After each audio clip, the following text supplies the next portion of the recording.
जी सामकुरन, welcome back to another episode of Bulls and bears.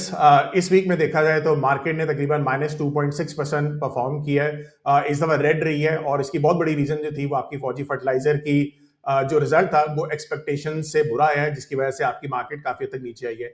और इसके अलावा जो है बहुत ज्यादा टॉक ऑफ द टाउन इस टाइम हुआ है कि आपके जो सिल्वर है एंड गोल्ड है उसने बहुत ही जबरदस्त करेक्शन की है। और ऑलरेडी इस मंथ में दोनों मेटल्स ने इतना जबरदस्त परफॉर्म किया था। और अब जो क्लोजिंग भी हुई है, अगर आप देखें तो जाके मंथली पे जो कैंडल्स की क्लोजिंग हुई है वो ग्रीन ही हुई है, यानी कि कहने का मकसद ये है कि दोनों जो है मेटल्स उसने ग्रीन परफॉर्म किया है। ऑलरेडी हमने आज जनवरी के फर्स्ट वीक में आप लोगों को बता दिया था कि मेटल्स जो होते हैं वो जनवरी के अंदर बहुत जबरदस्त परफॉर्म करते हैं।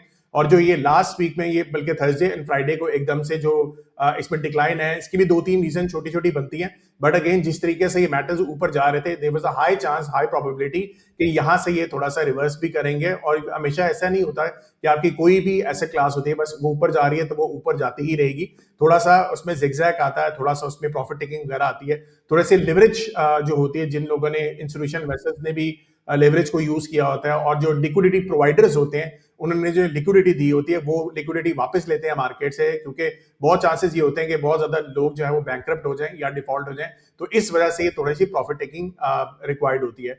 सो खैर, अब इसमें हमने आप लोगों को जिस तरीके से कॉल्स दी हुई थी जनवरी के स्टार्ट में भी 2-3 वीक से हम जो कॉल्स आपको देख रहे हैं बेहतरीन चल रही है। मैं बल्कि आप लोगों को फॉरेक्स की जो मेरी कॉल्स थी वो भी आप लोगों को मैं इस दफा दिखाऊंगा, और ये सारी डेवलपमेंट्स हम थोड़ी सी बात करेंगे किस तरीके से आप अपने एंड पे प्रिपेयर कर सकते हो कि कैसे आपने करेंसीज को या आपने स्टॉक्स को लेके चलना है। अच्छा, जो लोग नए नए ज्वाइन करें तो हमारा ये बुल्स एंड बियर्स जो फॉर्मेट होता है उसका थोड़ा सा मैं आप लोगों को दिखा देता हूँ। सो यहाँ पे आप लोगों को सीक्वेंस नजर आ रहा होगा, हम इसी सीक्वेंस में हर वीक ये डिलीवर करते हैं। तो टॉप डेवलपर्स जैसे मैंने भी आपको बात की, जो भी समरी होती है मैं थोड़ा सा शुरू में आपको बता देता हूँ।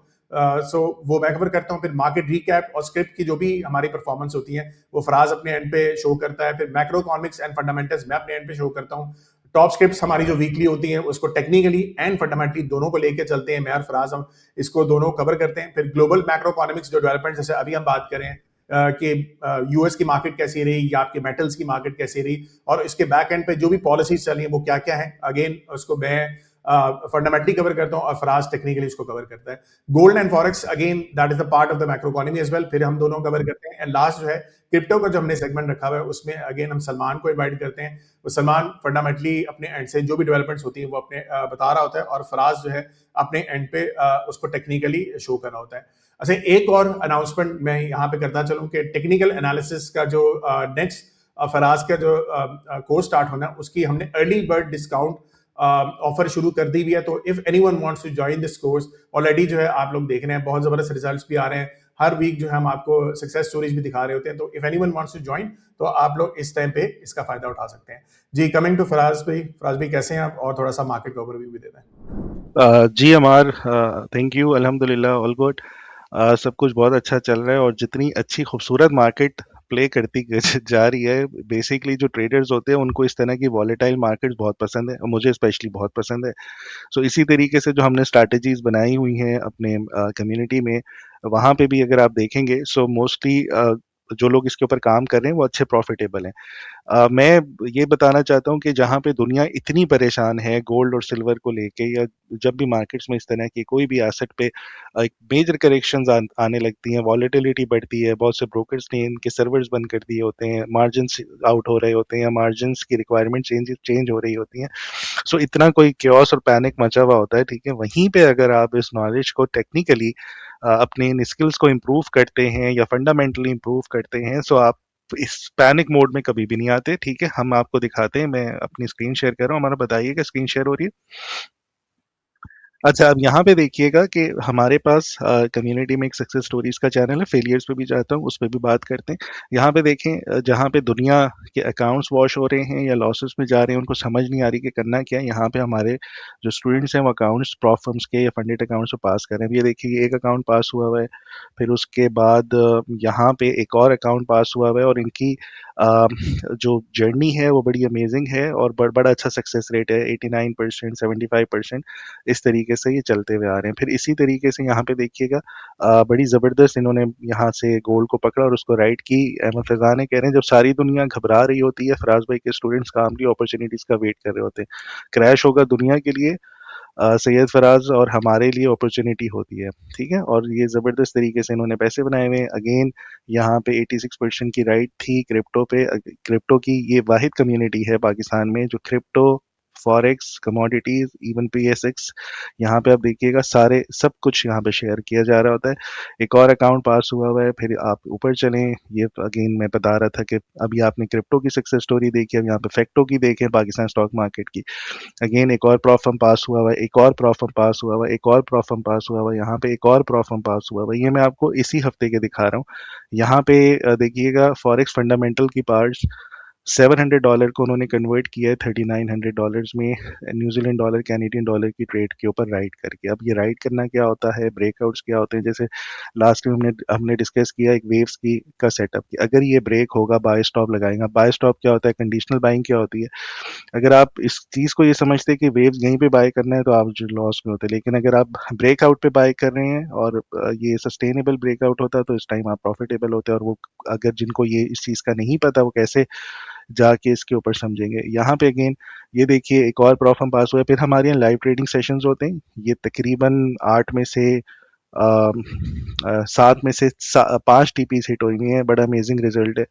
यहाँ पे देखिएगा ये अमान ने पोर्टफोलियो बिल्ड करवाया था, उसके ऊपर मैसिव गेन्स हैं। मार्केट एक तरफ लेकिन ये वाला पोर्टफोलियो एक तरफ। फिर एक और प्रॉफर्म पास हुआ हुआ, एक और ये मैं दिखाऊं तो सारा शो इसी के ऊपर ख़त्म हो जाएगा। अब बात कर लेते हैं फेलियर्स की। यहाँ पे एक फेलियर आया हुआ था, इसमें इन्होंने लिखा हुआ है कि भाई मैं बहुत डिसिप्लिन चल रहा था, जिस तरीके से बताया गया था वैसे ही मैंने 2% बनाए, उसके बाद मैंने अपना डिसिप्लिन खो दिया और उसके बाद ओवर ट्रेडिंग और बगैर रिस्क मैनेजमेंट के, जो हमारी तरफ से बिल्कुल भी इनको सख्ती से मना किया जाता है कि भाई ये काम आप लोगों ने नहीं करना। पिछले महीने 6.5% गेन पे थे और एक्साइटेड हो के अगेन कि मैं सक्सेस स्टोरीज में अपनी वो शेयर करूंगा, इन्होंने रिस्क मैनेजमेंट को भूल गए और उसके बाद यहाँ पे लॉसेस करना शुरू किया। इसी तरीके से अगर कुछ यहाँ पे मसले आ रहे होते हैं फेलियर्स में, ये सारा कुछ गाइड किया जा रहा होता है। इवन चलें खैर, अब आगे चलते हैं। हमने मंडे को मैंने एक सेशन किया था कम्युनिटी के साथ। इस सेशन में हमने गोल्ड को राइट करने की कोशिश की एंड देन हम यहाँ पे 50-30 का 52 समथिंग चल रहा था, 50-30 पे हमने पकड़ा और इसको 54 तक लेके गए। बहुत अच्छी राइट थी हमारी। उसके बाद इसी सेशन में हमने डिस्कस किया था कि गोल्ड की जो रिट्रेसमेंट होगी वो $1000 तक की भी हो सकती है, तो बहुत ज़्यादा एहतियात से उसके ऊपर काम करना है। इसी तरह से अमान ने इस हफ्ते क्या कहते हैं, जितना भी फॉरेक्स फंडामेंटल्स के ऊपर आइडियाज़ दिए थे वो एग्जैक्टली वैसे ही परफॉर्म किया 100%। ओवर टू अमार, मेरे ख्याल में अमार ज़्यादा डिटेल से बताएंगे कि यार ये कितना इंपॉर्टेंट है। सो मेरे ख्याल में आप लोगों के लिए, जहाँ पे आप लोग इतना पैनिक कर रहे हैं कि गोल्ड में क्या हो रहा है, सिल्वर में क्या हो रहा है, अगर आपके पास थोड़ी सी भी नॉलेज और स्किल्स है ना, आप इसको बड़े अच्छे तरीके से कामली इन सारे सिनेरियोज को टैकल कर सकते हैं और अच्छे पैसे भी बना सकते हैं। अमार, आपने ये जो फॉरेक्स फंडामेंटल्स की कॉल्स दी थी इसके ऊपर ज़रा बात करेंगे। बिल्कुल ऐसे ही है। अच्छा, अब थोड़ा सा इसी में आप स्क्रीन को ऊपर ले जाएं, मैं यहाँ पे दिखा देता हूँ जो मैंने कॉल्स दी हुई थी। यहाँ पे थोड़ा सा नीचे कर लें यहाँ पे। अच्छा, अब यहाँ पे मेजरली जो मैंने कॉल्स दी हुई थी वो डॉलर को मैंने बेरिश कहा हुआ था कि आपका डॉलर जो है वो बेरिश रहेगा, जिसकी वजूहत जो थी वो एक सेंटिमेंटल थी। थोड़ी सी टोन्स जो थी वो आपकी डोविश आ रही थी काफी हद तक। एक दो नंबर्स भी जो थे फंडामेंटली वो थोड़े से वीक थे। फिर प्लस जो सीजनैलिटी के ऊपर लास्ट वीक जो आपका जनवरी का होता है वो थोड़ा सा बेरिश साइड पे होता है। तो ये कॉम्बिनेशन मैंने बनाया था कि डॉलर जो है आपका थोड़ा सा बेरिश रहेगा। फिर उसके बाद मेरे लिए जो सबसे ज्यादा स्ट्रॉन्ग करेंसी थी वो न्यूजीलैंड डॉलर थी, क्योंकि मैंने ऑलरेडी जितने भी फंडामेंटल फैक्टर देखे थे, मैं देख रहा था कि न्यूजीलैंड डॉलर के जितने भी नंबर्स हैं वो बहुत तेजी से इंप्रूव कर रहे हैं। तो मैंने यहाँ पे, अगर आप देख भी सकते हैं कि कैनेडियन डॉलर के साथ मैंने न्यूजीलैंड डॉलर का पेयर भी शेयर किया। और अगेन जो आपने सक्सेस स्टोरी में अभी एक बंदे का दिखाया कि $700 से उसने $4000 सिर्फ एक ही ट्रेड के ऊपर, एनर्जी कैड के ऊपर उसने बना लिया। बट ये अगेन बात समझने वाली ये है कि आपका फंडामेंटल्स फैक्टर्स अगर आप देखें तो बड़े अच्छे तरीके से आपको समझ आती है कि आपकी मार्केट कहाँ जा सकती है। फिर उसके अलावा ऑस्ट्रेलियन डॉलर में भी थोड़ा सा बुलिश था, जैपनीज येन में मैं बुलिश था। जो लास्ट वीक का जो फ्राइडे वाला दिन था, मैं वहां पे गवर्नर जो इनका है योइडा, उसने ऑलरेडी थोड़ी सी बुलिश बात की थी कि हम जैपनीज येन के अंदर इंटरवेंशन कर सकते हैं और आगे जाके हमें इंटरेस्ट रेट की हाइक अगर हमें पॉसिबिलिटी लगी तो हम करेंगे। अब ये एक छोटी सी फंडामेंटल न्यूज है, इसका आपको मतलब आना चाहिए कि आपकी करेंसी जो है वो स्ट्रांग हो सकती है या वीक हो सकती है। तो वो स्ट्रांग मैंने कही थी। यहाँ पे आप देख भी रहेंगे जापानीज येन के अंदर मैंने 2-3 ट्रेड्स बताई। यूएसडी जेपीवाई कहा सेल होगा, कैट जेपीवाई कहा वो भी सेल होगा, बेहतरीन वो सेल हुआ। फिर उसके बाद अगर कमोडिटीज में आ जाते हैं तो मैंने ऑयल का कहा था कि आपके कमोडिटीज के अंदर जो नॉन कमर्शियल की पोजीशन है वो स्ट्रांग हो रही है, आपके सीजनल स्ट्रांग हो रहे हैं तो ऑयल ऊपर जाएगा। फिर इसके अलावा यहाँ पे गोल्ड, सिल्वर, पैलेडियम, प्लैटिनम चारों को मैंने कॉल्स दी हुई थी और ये बाई कॉल्स मैंने जनवरी के स्टार्ट से दी हुई है। तो ये पूरा जनवरी के वीक के अंदर मैं चारों वीक जो था ये काफी हद तक बुलिश था। और जो लास्ट अभी आपका थर्सडे फ्राइडे को थोड़ी सी मार्केट रिवर्स हुई है, इसके अंदर भी आपको थोड़ा सा समझना चाहिए कि एक तो लिक्विडिटी की प्रॉब्लम्स थी, वो भी था। प्रॉफिट टेकिंग जगह इतनी ज्यादा मार्केट ऊपर चली जाए तो there is a high chance कि प्रॉफिट टेकिंग होती है। एंड थर्ड इवेंट, दो इवेंट्स और कहे जा सकते हैं। एक इवेंट ये था कि फ्राइडे वाले दिन प्रेसिडेंट ट्रम्प ने केविन बॉश को जो है अगेन एफएमसी का चेयरमैन जो है वो नॉमिनेट किया है। और ये केविन बॉश जो है ये हिस्टोरिकली थोड़ा सा एक हॉकिश स्टांस रखता है। अब हॉकिश स्टांस जब भी ऐसे सिनेरियो होते हैं तो एक छोटा सा इवेंट चाहिए होता है जिसकी वजह से ट्रिगर आपकी मार्केट हो जाती है। और उसकी वजह से क्या हुआ, डॉलर एकदम से फ्राइडे वाले दिन बहुत तेजी से बुलिश हुआ और जो कि नेक्स्ट वीक के अंदर भी मैं देख रहा हूँ कि उसकी बुलिशनेस थोड़ी सी रहेगी और उसका भी इंपैक्ट फिर आपके गोल्ड एंड सिल्वर के ऊपर भी एज अ सेलिंग के तौर पे आ गया। तो ये छोटी छोटी चीजें होती हैं, इवेंट्स को आपको समझना होता है कि जिसकी बेस के ऊपर आपको फिर कमोडिटीज या जो स्टॉक जो भी आपकी करेंसीज होती हैं वो इंपैक्ट आप लोगों को नजर आ रहा होता है। जी, बैक टू फ्रांस। अगर आपकी सेविंग है डॉलर के अंदर या आपके पास कैश पड़ा हुआ है बैंक के अंदर, आप स्टॉक मार्केट पे इन्वेस्ट ना करके एक बहुत बड़ी अपॉर्चुनिटी से हाथ धो बैठे हैं। पिछले एक साल के अंदर स्टॉक मार्केट ने तकरीबन 90% का रिटर्न दिया। सोचिए यही पैसे आपने अगर इन्वेस्ट किए होते तो आज डबल हो गए होते। और इन्वेस्ट ना करने की एक रीजन है कि आप आज भी घबरा रहे हैं कि स्टॉक मार्केट पे इन्वेस्ट करेंगे तो लॉसेस ना हो जाए। सो इसी घबराहट को एड्रेस करने के लिए सरमाया लेकर आ रहा है आपके लिए फाइनेंशियल ट्रेनिंग्स, जो कि आपको हेल्प करेगा कि कैसे आपने कॉन्फिडेंटली स्टॉक मार्केट पे इन्वेस्ट करना है। आज ही सरमाया के कोर्सेज लें एंड बिकम फाइनेंशियली हेल्दी। मेरे ख्याल में मार अब आप मैक्रोज को डिस्कस कर लें। अच्छा जी, चलिए मैक्रो इकोनॉमिक्स पे बात कर लेते हैं। ऑलरेडी हमने लास्ट वीक जो डेवलपमेंट्स थी वो सारी आप लोगों को नजर आ रही होंगी। यहाँ पे अगेन आप पॉज करके इसको देख सकते हैं। इस वीक के जो डेवलपमेंट्स हैं उसके ऊपर बात कर लेते हैं। नेशनल सेविंग स्कीम जो है उसके प्रॉफिट्स को कम कर दिया गया है। उसकी रीजन आप लोगों को पता होनी चाहिए कि जब आपके इंटरेस्ट रेट नीचे आ रहे होते हैं या बॉन्ड्स की यील्ड नीचे आ रही होती है, उसके साथ साथ जो आपके सेविंग अकाउंट्स के ऊपर जो रिटर्न होता है वो भी उसी तरीके से नीचे आता है। तो this is a good sign कि अगर आपका यहाँ पे ये नेशनल सेविंग्स जो स्कीम है उसके रेट्स नीचे आ रहे हैं तो यहाँ से लोग जो है पैसा निकाल के स्टॉक मार्केट वाली साइड पे या रिस्की एसेट्स की तरफ पैसे डालेंगे। Second, trade gap with 9 neighbouring country widens 44.4% in first half. This is not a good news. ये ऑलरेडी हम देख रहे हैं कि काफी हद तक जो है करंट अकाउंट डेफिसिट हमारा बढ़ता जा रहा है। तो इसी तरीके से ट्रेड गैप जो है हमारे 9 नेबरिंग जो नेबर्स हैं उसके साथ भी ज्यादा बढ़ा, यानी कि हम थोड़ा सा इंपोर्ट अब ज्यादा करना शुरू हो गए और एक्सपोर्ट जो हम कम करें, जो कि हमारा यही होना चाहिए कि थोड़ा सा बैलेंस करना चाहिए हमें। बहरहाल इसकी बेस के ऊपर भी अगर आप देखें स्टेट बैंक ने जो है इंटरेस्ट रेट को कट नहीं किया और शायद यही रीजन बनी है कि आगे भी थोड़ा सा मार्केट जो है स्टेट बैंक जो है इसके ऊपर मार्केट के ऊपर प्रेशर रखना चाह रही है। Gold silver continue touch new highs. ये तो खैर अभी लास्ट वीक मैंने पहले डेवलपमेंट्स दी थी, ऑलरेडी ये ऊपर चला गया, बट थर्सडे को फ्राइडे को थोड़ा सा नीचे आया। State Bank holds policy rate at 10.5% in first 2026 monetary policy committee meeting. So ये ऑलरेडी आप देख रहे हैं कि स्टेट बैंक ने इंटरेस्ट रेट कट नहीं किए। Expectation last week Bulls and Bears में मैंने कहा था कि शायद ये कर दे, क्योंकि बॉन्ड यील्ड जो है वो डायरेक्शन बता रही थी कि वो नीचे आएंगे, तो शायद ये लोग कर दे, ठीक है। लेकिन इन्होंने नहीं किया और यही रीजन हो सकती है करंट अकाउंट डेफिसिट को देखते हुए या ट्रेड गैप को देखते हुए। लेकिन गोइंग फर्दर हो सकता है कि नेक्स्ट मॉनेटरी पॉलिसी भी ये लोग कर दे। Circular debt flow declines to ₹75 billion first fiscal hour. तो ये एक अच्छी चीज है कि आपका सर्कुलर डेट जो है वो भी कम हो रहा है। State Bank devises GDP growth upward up to 4.75%। ये भी अच्छी चीज है कि आपके जो स्टेट बैंक की जीडीपी ग्रोथ है वो तकरीबन 4.75% पे ग्रोथ पे अपवर्ड जो है रिवाइज कर दी गई है। Anti dumping duties on imports of sulphonic acid terminated. तो this is again a good news कि आपके एंटी डंपिंग ड्यूटी जो है इंपोर्ट्स के ऊपर थोड़ी सी कम कर रहे हैं। Copper exports to China cross $1.14 billion. तो कॉपर ऑलरेडी आप देखें बड़ा तेजी से ऊपर जा रहा है। सो ये अगेन कॉपर अगर पाकिस्तान से यहाँ से एक्सपोर्ट होकर वहां पे जा रहा है, this can be considered as a good news. फिर इसके बाद post federal constitutional court ruling, FBR eyes ₹150 to 200 billion super tax collection in January to मार्च।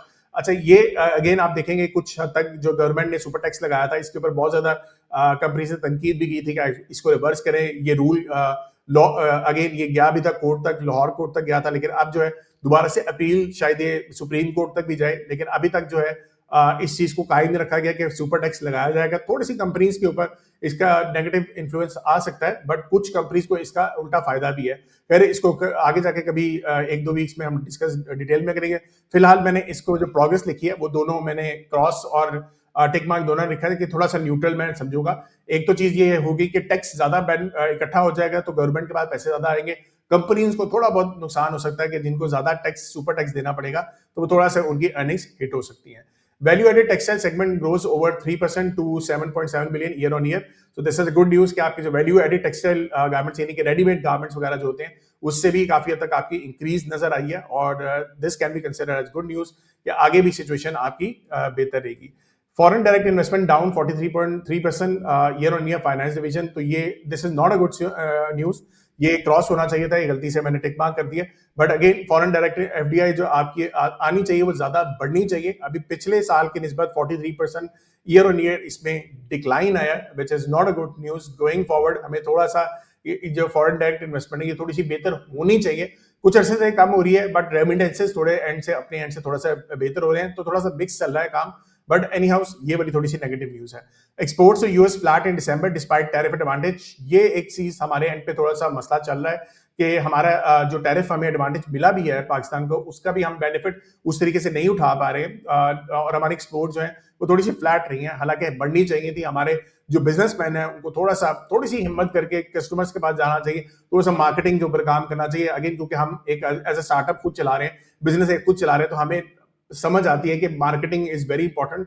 जब तक आप मार्केटिंग नहीं करेंगे तो अगेन जो आपके क्लाइंट्स होते हैं वो फिर आप किसी और जगह पे चले जाते हैं। तो दिस इज अगेन इंपॉर्टेंट कि सिर्फ आप अपने बिजनेस के ऊपर फोकस ना करें, उसकी मार्केटिंग के ऊपर भी फोकस करना चाहिए। Pakistan targets rupees 10 billion minerals deal with China. This is a good news कि आप 10 बिलियन मिनरल्स के एक मार्केट को देख रहे हैं, और आने वाले वक्त के अंदर हो सकता है that could be a good trigger for us. Fertiliser use rises despite flood hit agriculture. ये ऑलरेडी आप देख रहे हैं कि वैसे तो रिजल्ट इसका एफएफसी का थोड़ा सा बुरा आया, फ्लैट आया, यानी कि इतना बुरा नहीं आया, लेकिन कॉस्ट ऑफ गुड्स सोल्ड थोड़े से इसके ज्यादा थे। बट डिस्पाइट दैट अगर आप देखें तो बहुत अरसे से बात ये चल रही थी कि इन्वेंट्री इनके पास बहुत जमा हुई हुई है, तो हो सकता है ये लोग एक्सपोर्ट कर दें, ठीक है। और मैंने अपने एंड पे आप लोगों को कहा भी था, जब मैं एफएफसी के ऊपर मैंने एनालिसिस किया था, मैंने बताया था कि टॉप 2026 के अंदर ये मुझे पिक अच्छी लगती है। तो मैंने इसको ये भी कहा था कि इन्वेंट्री ये बेच लेंगे, इतना इशू नहीं लग रहा, ये डिस्काउंट वगैरह दे देंगे, जैसे ई फर्टिलाइजर ने डिस्काउंट देके अपनी इन्वेंट्री कम की, इसी तरीके से एफएफसी ने भी अपने थोड़े से डिस्काउंट वगैरह देके अगेन अपनी इन्वेंट्री को कम कर दिया, which is a good sign going into 2026।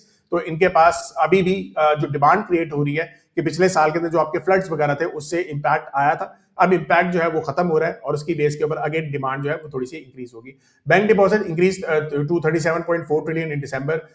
तो ये again this is good sign कि डिपॉजिट जो है आपके इंक्रीज कर रहे हैं। फिर इसके बाद कंपनी डेवलपमेंट्स पे आ जाए, BYD launches Sealion 7 and Atto 2 in Pakistan. So बड़े अच्छे रेट्स के ऊपर इन्होंने भी गाड़ी लॉन्च की है।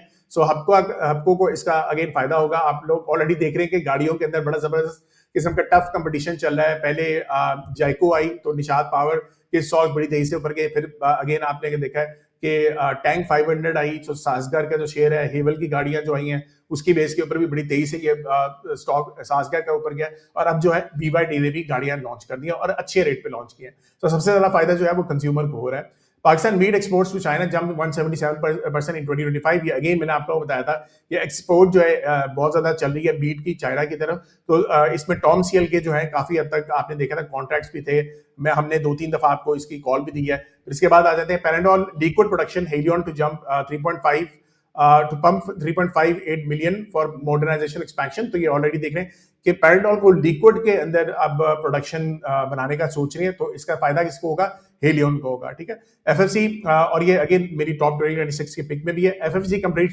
Share issuance to for the foundation. तो ये भी again this is a good sign कि अगेन एफएफसी ये काम कर रही है। Symmetry group eyes revenue boost after 3 year contract with Jazz. तो सिमेट्री को जैस के साथ एक कॉन्ट्रैक्ट मिल गया है, जिसकी बेस के ऊपर ये भी एक्सपेक्ट करें कि रेवेन्यू काफी हद तक बढ़ेगा। Crescent steel awarded assorted size bare line pipes contract. 1-2 हफ्ते हमने लास्ट मंथ के अंदर आप लोगों को क्रिस्टन स्टील की कॉल भी दी थी। तो ये अगेन आप लोगों की जो एक न्यूज है जो पेंडिंग थी वो देख लें। टेक्निकली पहले पता लग जाता है, न्यूज बाद में आती है, तो न्यूज है वो आगे यहाँ पे पता लग रहा है कि इनको एक कॉन्ट्रैक्ट मिला है। And last in Nishat group rolls out new engine oil brand with Idemitsu. तो ये एक कंपनी है, उसके साथ इन्होंने न्यू ऑयल का कॉन्ट्रैक्ट किया है। जी बैक टू फराज। जी अमार, हम 100 इंडेक्स को डिस्कस कर लेते हैं। मेरी स्क्रीन शेयर हो रही है? जी बिल्कुल हो रही है। जी, टेबल के ऊपर पॉइंट्स टेबल के ऊपर बुल्स और बेयर्स के काफ़ी जो है चेंजेस आई हुई हैं, एक-एक करके इसको डिस्कस कर लेते हैं। स्टिल जो हमारा बुलिश इंडिकेशंस है, higher highs and higher lows वो इंटैक्ट है, अभी तक आपका हायर लो नहीं ब्रेक हुआ, it means so by definition आप स्टिल मार्केट आपकी ट्रेंड कर रही है। उसके बाद एक्स्पोनेंशियल मूविंग एवरेज 13 की जो हमने बात की थी लास्ट टाइम कि ये support as a support act करेगी और बहुत अच्छी इसकी सिग्निफिकेंस हमने देखी और वो ऐसे परफॉर्म करती रही कि जब भी इसको टेस्ट किया उसको बाउंस करती रही। जब भी इसने पहले जो ट्रेंड कर रही थी मार्केट उस टाइम यहाँ पे सपोर्ट एज़ अ एक्ट करती रही एंड देन बाउंस करती रही। इस दफ़ा भी जो हमने हाइलाइट किया था 8th ऑफ जनवरी को कि ये नीचे आए यहाँ पे से बाउंस करेगा और लास्ट टाइम मैंने ये कहा था कि अगर जो लोग परेशान हो रहे हैं वो इसको स्टॉप लॉस रखें और इसके बाद अगर ये नीचे आती है तो मैं बताऊंगा कि क्या होगा। अब राइट नाउ इससे नीचे आके क्लोजिंग हो गई है, बाय द वे अब ये एज अ रेजिस्टेंस एक्ट कर रही है। अब ये इस तरह का सिनेरियो बन चुका है जहां पे आपकी हमने देखा कि आरएसआई के ऊपर भी डाइवर्जेंस बनी हुई है बेयरिश और उसके ऊपर वॉल्यूम के ऊपर भी बेयरिश डाइवर्जेंस है, वीकली के ऊपर भी बेयरिश डाइवर्जेंस थी। जो मैंने लास्ट टाइम बोला था कि इंडेक्स के ऊपर प्रेशर आ सकता है और हमने देखा कि एफएफसी और ये भी मेरे वर्ड्स थे कि ऐसे स्टॉक्स जो इंडेक्स ओरिएंटेड है उसमें कहीं बेहतरीन प्रेशर आ सकता है। सो हमारे पास हमने देखा कि इस हफ्ते एफएफसी का की वजह से ये जो इतनी बड़ी फॉल हमें देखने को मिली। अब राइट नाउ करना क्या है यहाँ से मेरे मेरे ख्याल में अब मार्केट को साइडवेज हो जाना चाहिए और कंसोलिडेट होना चाहिए। ये वैसा ही सिनेरियो बन रहा है जैसे यहाँ पे इस टाइम पे बना था दिसंबर 2024 में। सिमिलर पैटर्न्स थे, इसी तरीके से आपकी मार्केट ने ईएमए 13 का ब्रेक डाउन किया एंड देन उसके बाद दोबारा से साइडवेज हो गया। यहाँ पे अगेन वॉल्यूम की भी डाइवर्जेंस थी, आरएसआई की भी डाइवर्जेंस थी। सो यहाँ जो पैटर्न फॉर्म हुआ वो कुछ अरसे तक था, 5 से 6 महीने, जो बाइक ऑफ की रिक्यूमुलेटिंग थी। मोस्ट लाइकली यहाँ पे भी अब इसी तरह का कोई साइडवेज पैटर्न बनना चाहिए जो कंसोलिडेट करे और फिर मार्केट दोबारा से जाके नए हाइज बनाए। ये जो टाइम फेज होता है यहाँ पे ये जो 6 मंथ्स की कंसोलिडेशन हो रही है एंड देन अगेन यहाँ पे 3 to 4 मंथ्स की कंसोलिडेशन हो रही है, इसमें क्या करना चाहिए, इसमें आप लोग अपनी पोजीशंस को वैल्यू बाइंग की शक्ल में बिल्ड करेंगे, यानी कि बहुत अच्छे स्टॉक जो कहीं नीचे मिल रहे होंगे उसको ऐड करते जाएंगे। ये by the way frustrating phase होता है, बहुत सी चीज़ें आपको यूँ लग रही होती हैं मार्केट बढ़ ही नहीं रही और इतने टाइम से पैसे डाले में परफॉर्म नहीं करी और जब परफॉर्म करना शुरू करती है 2 दिन 3 दिन के अंदर आपके पोर्टफोलियोज एकदम से ऊपर चले जाते हैं।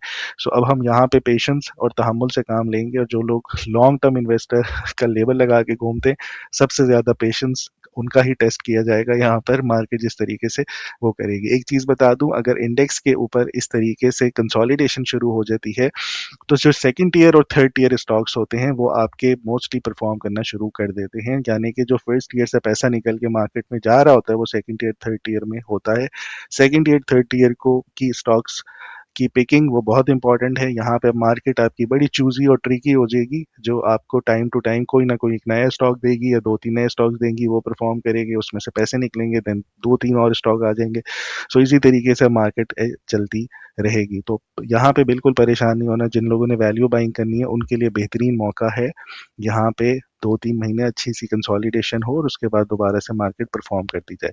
सो हमारे बुलिश पॉइंट्स में 13 का जो सपोर्ट थी वो खत्म हो चुकी है। अब ये ईएमए 13 के ऊपर ये इस तरीके से परफॉर्म होगा, इंडेक्स जो फ्लर्ट कर रहा होगा। जनवरी बुलिश मंथ था, हमने बहुत अच्छा प्ले कर लिया, very good, thank you very much. जनवरी अच्छा रहा। इसके बाद वीकली क्लिंगर के ऊपर हमारी डेली और वीकली क्लिंगर जो है वो दोनों बेरिश साइड पे आ गई है। ये हमने उस टाइम पकड़ा था जब यहाँ पे थी मार्केट और कहा था कि 8 से 9 हफ्ते की तेजी हो जाएगी इस पर्टिकुलर इंडिकेशन के बाद, और वैसा ही हुआ। पर्टिकुलर इंडिकेशन के बाद हमारी मार्केट ने उसी तरह से परफॉर्म किया। अभी और अभी यहाँ पे आपकी वीकली आरएसआई डाइवर्जेंस है, आरएसआई डाइवर्जेंस डेली के ऊपर भी और वॉल्यूम की भी है। सो फिलहाल बेयर का वेट ज़्यादा है लेकिन इसमें पैनिक करने की ज़रूरत नहीं है, यहाँ पे कंसोलिडेशन होगी। एक और चीज़ मैं बता दूं आप लोगों को, अब रिजल्ट सीजन है, बहुत से रिजल्ट्स आ रहे होंगे, जिनके रिजल्ट्स आते हैं कोशिश करें उस दिन या उससे पहले, रिजल्ट आने से पहले उसको बेच दें, क्योंकि रिजल्ट्स अगर 500 कंपनीज हैं, 4 5 के एक्स्ट्रा ऑर्डिनरी एक्सेप्शनल आते हैं। यूजुअली रिजल्ट के ऊपर पहले से ही प्राइस इन हुआ होता है जिसका अच्छा रिजल्ट आ रहा हो, जैसे अभी आपने देखा एफएफसी का रिजल्ट वाज ओके लेकिन उसके मार बहुत पड़ी क्योंकि प्राइस इन था पहले से। सो इसी तरीके से जिन जिन के रिजल्ट्स आते जाएंगे वो कहीं ना कहीं थोड़ा नीचे ज़रूर आएंगे, तो वो कंपनी में कोई बुराई नहीं होगी, आप दोबारा उसकी वैल्यू बाइंग कर सकते हैं। सो फिलहाल मेरे ख्याल में थोड़ी सी एहतियात के साथ और अच्छे स्टॉक्स का मतलब अच्छे सेटअप्स जो हम गाइड करते रहते हैं। मैं अपने एसएफएल प्रीमियम ग्रुप में भी बताता रहता हूँ उस तरह के स्टॉक्स विद स्टॉप लॉस। और हाँ, जो भी ट्रेड प्लान आप लोग फॉलो कर रहे हैं स्टॉप लॉस लगा के करें। यहाँ पे अच्छी अपॉर्चुनिटी आने वाली है बायर्स के लिए, इसको पॉजिटिव सेंस में लीजिएगा कि अच्छी अपॉर्चुनिटी आने वाली है बायर्स के लिए। सो पैनिक करने की फिलहाल ज़रूरत नहीं है। अच्छी बात है, ये मार्केट की हेल्थ के लिए अच्छा होता है कि साइडवेज हो जाए, कंसोलिडेट हो, बुल्स सांस लें और फिर उसके बाद नेक्स्ट रैली की तैयारी शुरू हो। सो यहाँ पे मेरे ख्याल में अब यहाँ पे कंसोलिडेशन फेज शुरू हो जाना चाहिए। बड़ी डिटेल से और तरीके से समझा दिया है, बिल्कुल भी आप लोग पैनिक नहीं कीजिएगा, हमेशा अपॉर्चुनिटी का वेट करें अच्छी बाइंग के लिए। जी अमार। परफेक्ट हो गया। ऑलरेडी देखें, पहले फराज ने जिस तरीके से यहाँ पे आप लोगों को बताया कि मार्केट जो है वो अपने एक करेक्टरिस्टिक्स के तहत चलती है, और ये चीज़ अगर आप लोगों को याद होगा जो बुल्स एंड बियर्स को बहुत शुरू से फॉलो करते आ रहे हैं, तो हमने कई दफ़ा आप लोगों को बताया कि 2-3 महीने आपके ऐसे आए थे जिसमें हमने क्लियरली बताया था कि यहाँ पे मार्केट आपको बहुत रेंज बाउंड मिलेगी और आपको जो सेकंड ईयर और थर्ड ईयर जो स्टॉक्स हैं वो ज्यादा अच्छा परफॉर्म करते हुए नजर आएंगे। फिर उसके बाद 1-2-3 महीने हमारे ऐसे भी आए थे जहां पे हमने ये भी आपको बताया था कि अब आपके कुछ सेक्टर्स ऐसे हैं जो लैगिंग हैं, वो अब जो है वो दोबारा मार्केट को कैचअप करेंगे, और कैचअप करने के बाद जो है आप देखेंगे कि मार्केट अगेन थोड़ी सी ऊपर तो जाएगी, लेकिन आपके ये वाले जो स्टॉक्स हैं जो पीछे लैग कर रहे हैं वो कैचअप करके आगे ज्यादा परफॉर्म करेंगे। फिर उसके बाद हमारा बजट आया था, और बजट के बाद जो होता है वो एक जो आपके ब्लू चिप्स का एक रैली पेंडिंग होती है, वो एक हमने देखी थी कि बड़ी जबरदस्त किस्म की रैली उसके बाद आई थी। तो अगेन आप देख रहे हो कि कैरेक्टरिस्टिक्स यहाँ पे आपको बहुत इंपॉर्टेंट होती है ये समझने के लिए कि आपकी कौन कौन सी कंपनी ज्यादा अच्छे परफॉर्म करने वाली है। फंडामेंटली अगेन जो मेरे इन्वेस्टर जीनी के इस टाइम, ये जो अभी टाइम बताया फराज ने कि मार्केट थोड़ी सी रेंज बाउंड हो जाएगी, जिसके रिजल्ट्स अच्छे आ रहे होंगे वो परफॉर्म कर रही होगी, तो ये अगेन मेरे लिए थोड़ी सी एक्साइटमेंट है, मेरे स्टूडेंट्स के लिए एक्साइटमेंट है, जो हम छोटी छोटी कंपनीज इन्वेस्टर जीनी के अंदर पिक करके हम अपने एंड पे थोड़ी सी बताते हैं। पब्लिकली मैं थोड़ा सा ऐसी कंपनीज को अवॉइड करता हूँ क्योंकि उसमें ज्यादा वॉलेटिलिटी होती है, और जो अगेन थोड़े से रिस्क टेकिंग स्टूडेंट्स होते हैं उनको फिर मैं कह देता हूँ कि अच्छा ये हमारी कंपनीज हैं तो हम इनको पिक भी कर सकते हैं। खैर उसमें थोड़ा सा फायदा ये होगा कि जब से आप हमारी कम्युनिटी ज्वाइन करते हैं तो फिर हम इस तरह के जो छोटे छोटे स्टॉक्स हैं उसको भी डिस्कस कर रहे होते हैं। अच्छा, अब यहाँ पे आते हैं, ये free cash flow per sale है। ये लास्ट टाइम हमने फ्री कैश फ्लो पढ़ा था, तो इसको per sale free cash flow, this is very important as well. यहाँ पे मैं इसको लिख देता हूँ। अच्छा, free cash flow per sale क्या है? मयस, how much free cash flow company generates from each unit of revenue after covering capital expenditure. It shows how efficiently sales are converted into real spendable cash. ठीक है, higher free cash flow per sale, strong cash conversion from revenue, efficient cost and capital management, great ability to fund growth. ठीक है, और फिर lower जो है वो again इसका थोड़ा सा ऑपोजिट होगा। इसका जो फॉर्मूला है वो आपका free cash flow divide by total revenue होता है। अच्छा, इस रेशियो को बहुत अच्छे तरीके से इंटरनेशनली मार्केट बहुत ज्यादा यूज करती हैं। जो वॉरेन बुफेट का मैंने आपको बताया भी था, फ्री कैश फ्लो को देखने का जो क्राइटेरिया होता है दैट इज वेरी इंपॉर्टेंट, और वो ये कहता है कि अमेरिका, और खासतौर में अमेरिका में क्योंकि कर्जा बहुत ज्यादा लिया जाता है, तो वहां पे जो मेजरली कंपनीज क्या देख रही होती है कि जो भी कंपनी जो इन्वेस्टर देख रहे होते हैं कि इन कंपनीज के पास फ्री कैश फ्लो कितना बड़ा है। तो this is again very important, और अगेन यहाँ पे हमारा सरमाया स्कोर काफी हद तक बिल्ड भी हो गया हुआ है। यहाँ पे आपके मार्जिन ऑफ सेफ्टी के भी अब आपके स्कोर आ रहे हैं। सो यहाँ पे मैंने फ्री कैश फ्लोज का अगेन हमने एक स्कोरिंग बनाई हुई है। यहाँ पे अगर आप देखो free cash flow per cell जो है आपका पीपीएल का थोड़ा सा नेगेटिव आ रहा है, हालांकि ये थोड़ा सा अच्छा होना चाहिए। इसका जो क्राइटेरिया मैंने अपने पे रखा हुआ है ये 10% से ज्यादा आपका होना चाहिए free cash flow per cell. ठीक है, अब कई कंपनीज का ये आपका नेगेटिव नजर आता है। उसकी वजह ये होती है कि बहुत ज्यादा पाकिस्तान के अंदर एक तो हालात जो रहे कि काफी बुरे हालात रहे थे, तो उसमें लोग कैश रखना प्रेफर नहीं करते। ठीक है, तो कैश की बजाय कहीं इन्वेस्टमेंट कर दी, कोई एक्सपेंशन कर दी, कोई प्रोडक्ट में डाल दिए पैसे, तो इस वजह से फिर आपके फ्री कैश फ्लो जो होते हैं वो नेगेटिव होते हैं। और पीपीएल और ओजीडीसी जैसे कंपनीज आपने ऑलरेडी देखा भी है, ये पहले ही कैश के अंदर काफी इनके मसले थे, तो इन्होंने भी अपने एंड पे अब जो है वो थोड़ी सी एक्सप्लोरेशन करना शुरू कर दी हुई है, तो उसमें भी अब इनके अच्छे खासे पैसे लग रहे हैं, जिसकी वजह से आपको ये free cash flow per cell की जो वैल्यू है वो आपको कम नजर आ रही है। यहाँ पे अगेन आप देखें तो ये पिछले कुछ सालों से ये लगातार नेगेटिव ही चल रहा है, जो ये बताता है कि खैर कैश को यूज इतना नहीं कर पा रहे थे, अब जो है जो कैश आ रहा है ये अगेन ये अपने बिजनेस के अंदर दोबारा लगा रहे हैं। जी, बैक टू फराज और कंपनी को हम डिस्कस कर लेते हैं। पाकिस्तान दुनिया का तीसरा बड़ा मुल्क है जिसमें सबसे ज्यादा क्रिप्टो इन्वेस्टर है, लेकिन आज भी जब भी क्रिप्टो मार्केट थोड़ी सी भी नीचे जाती है, सबसे ज्यादा लॉसेस करने वाला मुल्क सरे फहरिस्त पाकिस्तान है। इससे ये समझ आती है कि जो लोग इन्वेस्ट कर रहे हैं उनको पैसे बनाने का तरीका भी नहीं पता। सो हम लेकर आ रहे हैं सरमाया के ऊपर क्रिप्टो फंडामेंटल्स की ट्रेनिंग, जिसके अंदर आप फाइंड आउट कर सकते हैं कि वो कौन से फंडामेंटली स्ट्रॉन्ग क्रिप्टो करेंसीज है जहां पे आप इन्वेस्ट कर सकते हैं और आपने अपना रिस्क कैसे मैनेज करना है। सो आज ही सरमाए की ट्रेनिंग लें एंड बिकम फाइनेंशियली हेल्दी। जी अमर, हम अपना फर्स्ट स्टॉक को डिस्कस कर लेते हैं इस वीक के। पहला है हमारा अटक सीमेंट का, और ये बहुत बड़े एक अच्छे ट्रेंड के बाद इसने साइडवेज कंटिन्यूएशन पैटर्न की शक्ल ले ली है। राइट नाउ ये एक पिवटल पॉइंट इस रेक्टेंगुलर बॉक्स के पिवटल पॉइंट के ऊपर ट्रेड कर रहा है, जो तकरीबन 290 के अराउंड, 288 के अराउंड है। तो इसके ऊपर अगर आप बाय करते हैं तो स्टॉप लॉस रेक्टेंगुलर बॉक्स के स्लाइटली थोड़ा सा नीचे 268 का बनता है। फर्स्ट टारगेट इसका जो है वो 310 का, और सेकंड टारगेट जो इसका लास्ट एयर का हाई था 332 का, वो बनता है। सो इस पे नज़र रखें, जो जो वॉल्यूम्स इसमें आ रहे हैं तो मेरे ख्याल में ये बेहतरीन आगे परफॉर्म कर सकता है। हमारी इसकी हमने पहले भी कॉल दी थी और ये बहुत बेहतरीन परफॉर्म करता रहा। हम लास्ट ईयर इसको बड़े अच्छे तरीके से ट्रेंड को राइड करते रहे, और इसकी पीछे जो रीजनिंग थी वो आप हमें लॉजिकली फंडामेंटल्स के ऊपर भी हमें गाइड करते रहे। राइट नाउ ऐसा इसमें अटैक सीमेंट में क्या हो रहा है कि हम एक्सपेक्ट करें कि इसमें कोई ट्रिगर आएगा कि अपसाइड का जो हमारे टारगेट्स को जाके हिट कर दे। अच्छा, सो अटक सीमेंट में ऑलरेडी आप लोगों ने देखा है इसकी एक्विजिशन की बात हो रही है, तो ये काफ़ी हद तक कुछ कंपनीज जो हैं इसमें इंटरेस्टेड हैं इसको खरीदने में। और अगेन कुछ अर्सा पहले इन्होंने अपना एक बिजनेस बेचा था, जिसकी वजह से इनकी जो से अर्निंग्स थी वो बहुत तेजी से शूट की थी। अगर आपको याद होगा कि सितंबर, आई थिंक सितंबर या अक्टूबर 2024, यानी कि अब तो तकरीबन 1.5 साल होने वाला है, तो तब हमने इसकी कॉल दी थी, और ये बड़ी तेजी से 100%, 150% जो है इसने परफॉर्मेंस दी थी। यहाँ पे अगर आप 3 ईयर के ऊपर हम यहाँ पे दिखा भी दें तो ये again this was the period जब हमने इसकी कॉल दी थी।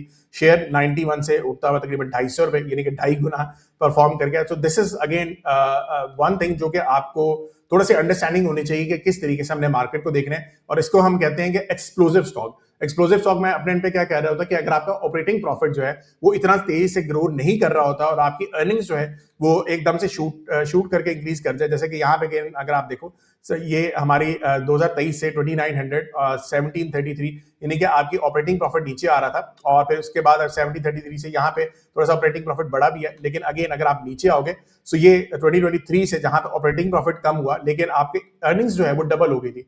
तो इसके अंदर अगेन आपको देखना होता है कि कोई ना कोई साइंस चल रही है, कोई ना कोई बैकएंड में कोई चीज चल रही है जिसकी वजह से ये थोड़ी सी बेहतरी आई। तो इन्होंने अपना एक बिजनेस था वो इराक के अंदर वो बेचा था, जिसकी वजह से इनके पास अर्निंग्स जो है बड़ी तेजी से इंक्रीज की थी। अच्छा, फंडामेंटली थोड़ी सी और चीजों के ऊपर भी बात कर लेते हैं। प्रोडक्शन कॉस्ट, जैसे आप ऑलरेडी देख रहे हैं सीमेंट्स की सारी कंपनीज अपनी कॉस्ट को कम कर रही है, तो इन्होंने भी अपनी अप्रोक्सीमेटली 800 रुपीज पर टन जो है अकॉर्डिंग टू देम मैनेजमेंट हमने इतनी कॉस्ट को कम किया है। फ्यूल कॉस्ट जो है तकरीबन 8% इनकी कम हुई है, जिसकी वजह जो इंटरनेशनल कोल प्राइसेस कम हुई थी उसकी वजह से। फिर पावर कॉस्ट के ऊपर ही बहुत ज्यादा काम कर रहे हैं, 40% जो है रीन्यूएबल के ऊपर ये जा चुके हैं। 4.8 मेगावाट विंड पावर प्लांट जो है इन्होंने लगाया। फिर इसके अलावा जो अगर इनकी एनर्जी मिक्स की बात की जाए तो 37% कोल फायर्ड बॉयलर जो है ये इनका काफी हद तक वहां से एनर्जी क्रिएट होती है। फिर बेस हीट रिकवरी 34% होती है। सोलर जो है वो तकरीबन 17% वहां से बनाता है। विंड मिल जो है तकरीबन 2% बनाती है, और के इलेक्ट्रिक से इनको 10% आता है। जो दूसरी बात मैंने आपको बताई कि इराक के प्लांट जो इन्होंने जिसपे इन्वेस्टमेंट की हुई थी, वहां से जब उन्होंने वो सेल किया तो उसके जो प्रोसीड्स इनके आ रहे हैं, इससे ये एक लाइन 4 की इंस्टॉलेशन कर रहे हैं, जिसकी वजह से आगे आने वाले वक्त में इनकी थोड़ी सी कैपेसिटी भी बढ़ेगी और थोड़ी सी बिजनेस में बेहतरी भी आएगी।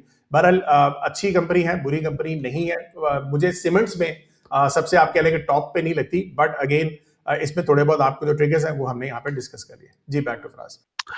अच्छा, नेक्स्ट पिक है हमारी पाकिस्तान पेट्रोलियम की, पीपीएल की। अगेन इसकी भी हम टाइम टू टाइम हमेशा से कॉल्स देते रहे हैं, हम बहुत अच्छे तरीके से इसको राइड करते रहे, हमेशा हमारे इसमें टीपीज हिट हुए। राइट नाउ ये सीधी एक अच्छे ट्रेंड में है, पैराबोलिक मूव में है, और मुझे अगर मैं वैल्यू बाइंग की तरफ जाऊं, so this is one of the stock जहां जिसके ऊपर नज़र रखी जानी चाहिए कि जब ये नीचे आए, करेक्ट हो, मेरे ख्याल में अगर मार्केट प्रेशर में रहती है, साइडवेज रहती है, सो ये वो स्टॉक है जिस पर नज़र रखनी चाहिए। सो इनके जब भी करेक्शंस आए, इन लेवल्स को मार्क कर लें, 266 और 257, यहाँ पे वैल्यू बाइंग करें, थोड़ी थोड़ी पोजीशंस ऐड करें, एंड देन एक्सपेक्ट करें कि ये आगे जाके इन हाइस को 284 को भी ब्रेक कर जाएगा, और जो इसके नेक्स्ट टारगेट हैं वो 326 के हैं। सो कि इसके ऊपर अब हमेशा अपनी वॉच लिस्ट में रखें, जब भी नीचे आएगा इसको बाय करें, अटेम्प्ट करें, और फिर आए करें लॉन्ग। ये बेसिकली उनके लिए है, ये इस पूरे हफ्ते में नहीं हो जाएगा, ये ट्रेड उनके लिए है जो अच्छी पोर्टफोलियो को बिल्ड करना चाहते हैं, अपनी पोजीशंस को बिल्ड करना चाहते हैं, और लॉन्ग रन के लिए स्टॉक्स रखना चाहते हैं। So this is one of the setup, जो भी नीचे आएगा वैल्यू बाइंग करें, एंड देन आई फॉर 326 327 के टारगेट्स को। हमार पीपीएल अगेन हम बहुत अच्छे तरीके से इसको प्ले करते हुए आ रहे हैं लास्ट ईयर से। डू यू थिंक स्टिल ये ट्रेंड कंटिन्यू करेगा? बिल्कुल ऐसे है, बल्कि पीपीएल और ओजीडीसी की अगर हम बात करें तो फंडामेंटली इसमें 2-3 ट्रिगर्स ऑलरेडी आ रहे हैं, जिसमें अगर आप देख रहे हैं कि इंटरनेशनल ऑयल रेट जो है वो थोड़ा सा ऊपर भी जा रहा है, और उसकी रीजन मैंने आप लोगों को ऑलरेडी भी बताई थी कि मैं अपने एंड पे नॉन कमर्शियल्स की जो पोजीशन है सीओटी रिपोर्ट के अंदर, वो अभी मैं आप लोगों को आगे जाके दिखा भी देता हूँ, जिसकी वजह से मुझे लग रहा था, बल्कि यहाँ पे मैं आप लोगों को ले भी आता हूँ ताकि आपको थोड़ी सी इसकी भी अंडरस्टैंडिंग हो जाए कि किस तरीके से हम इसको देख रहे होते हैं। सो यहाँ पे अगेन ऑयल फिलहाल जो है 58% लॉन्ग और 42% जो है वो शॉर्ट की पोजीशन हमारे एंड पे चल रही हैं। यहाँ पे अगेन अगर मैं इसके ऊपर आ जाता हूँ, ऑयल के ऊपर अगर हम आते हैं, सो अगर रिसेंटली अगर आप देखेंगे तो तकरीबन थोड़े से आप पोजीशन जो है लॉन्ग वाली साइड पे इन्होंने नॉन कमर्शियल्स ने बनाना शुरू की हैं। अगर इसको लेटेस्ट नंबर्स में देखूं तो ये देखें 1-2 वीक से ये अब थोड़ी सी नंबर्स काफी हद तक इंक्रीज कर रहे हैं, टेबल के फॉर्म में आ जाते हैं। यहाँ पे भी अगेन अगर आप आओगे तो लॉन्ग्स की पोजीशन अगर आप यहाँ पे देखें 258 से बढ़ते बढ़ते 284 पे तकरीबन आई हैं। तो ये पोजीशंस इंक्रीज होने का क्या मतलब है कि आपकी जो थोड़े से अब नॉन कमर्शियल्स हैं या जो आपके जो स्पार्ट बनी है वो इसमें एंटर हो रहा है। अब ये जब भी होता है तो आपके ओजीडीसी एंड पीपीएल में थोड़ी सी बेहतरी आती है। हालांकि मेरी टॉप 2026 में एक मैंने कंपनी आप लोगों को बता दी थी, दोनों में से कोई भी पिक कर सकते हो, पीपीएल ले लें ओजीडीसी ले लें, दोनों ही अच्छी चल रही हैं। फंडामेंटली स्कोर अच्छा है इसका, मार्जिन ऑफ सेफ्टी इसकी बहुत जबरदस्त आ रही है, इसका scoring growth factors stability factors काफी हद तक बेहतर हो गए हैं, जो कि कुछ अर्सा पहले कैश के इशू चल रहे थे। अब आप यहाँ पे देखें कैश फ्लो ऑपरेशन जो है वो काफी हद तक अच्छे चल रहे हैं, जो कि पहले काफी हद तक बुरे चल रहे थे। अभी भी सीएफओ वर्सेस सीपैट जो है cash flow operation profit after tax का जो कंपैरिजन है वो अभी बैड चल रहा है, यानी कि प्रॉफिट जितना ये बना रहे हैं वो उतना कैश में भी कन्वर्जन उस तरह से नहीं हो रही, लेकिन फिर भी थोड़ी हद तक बेहतरी है।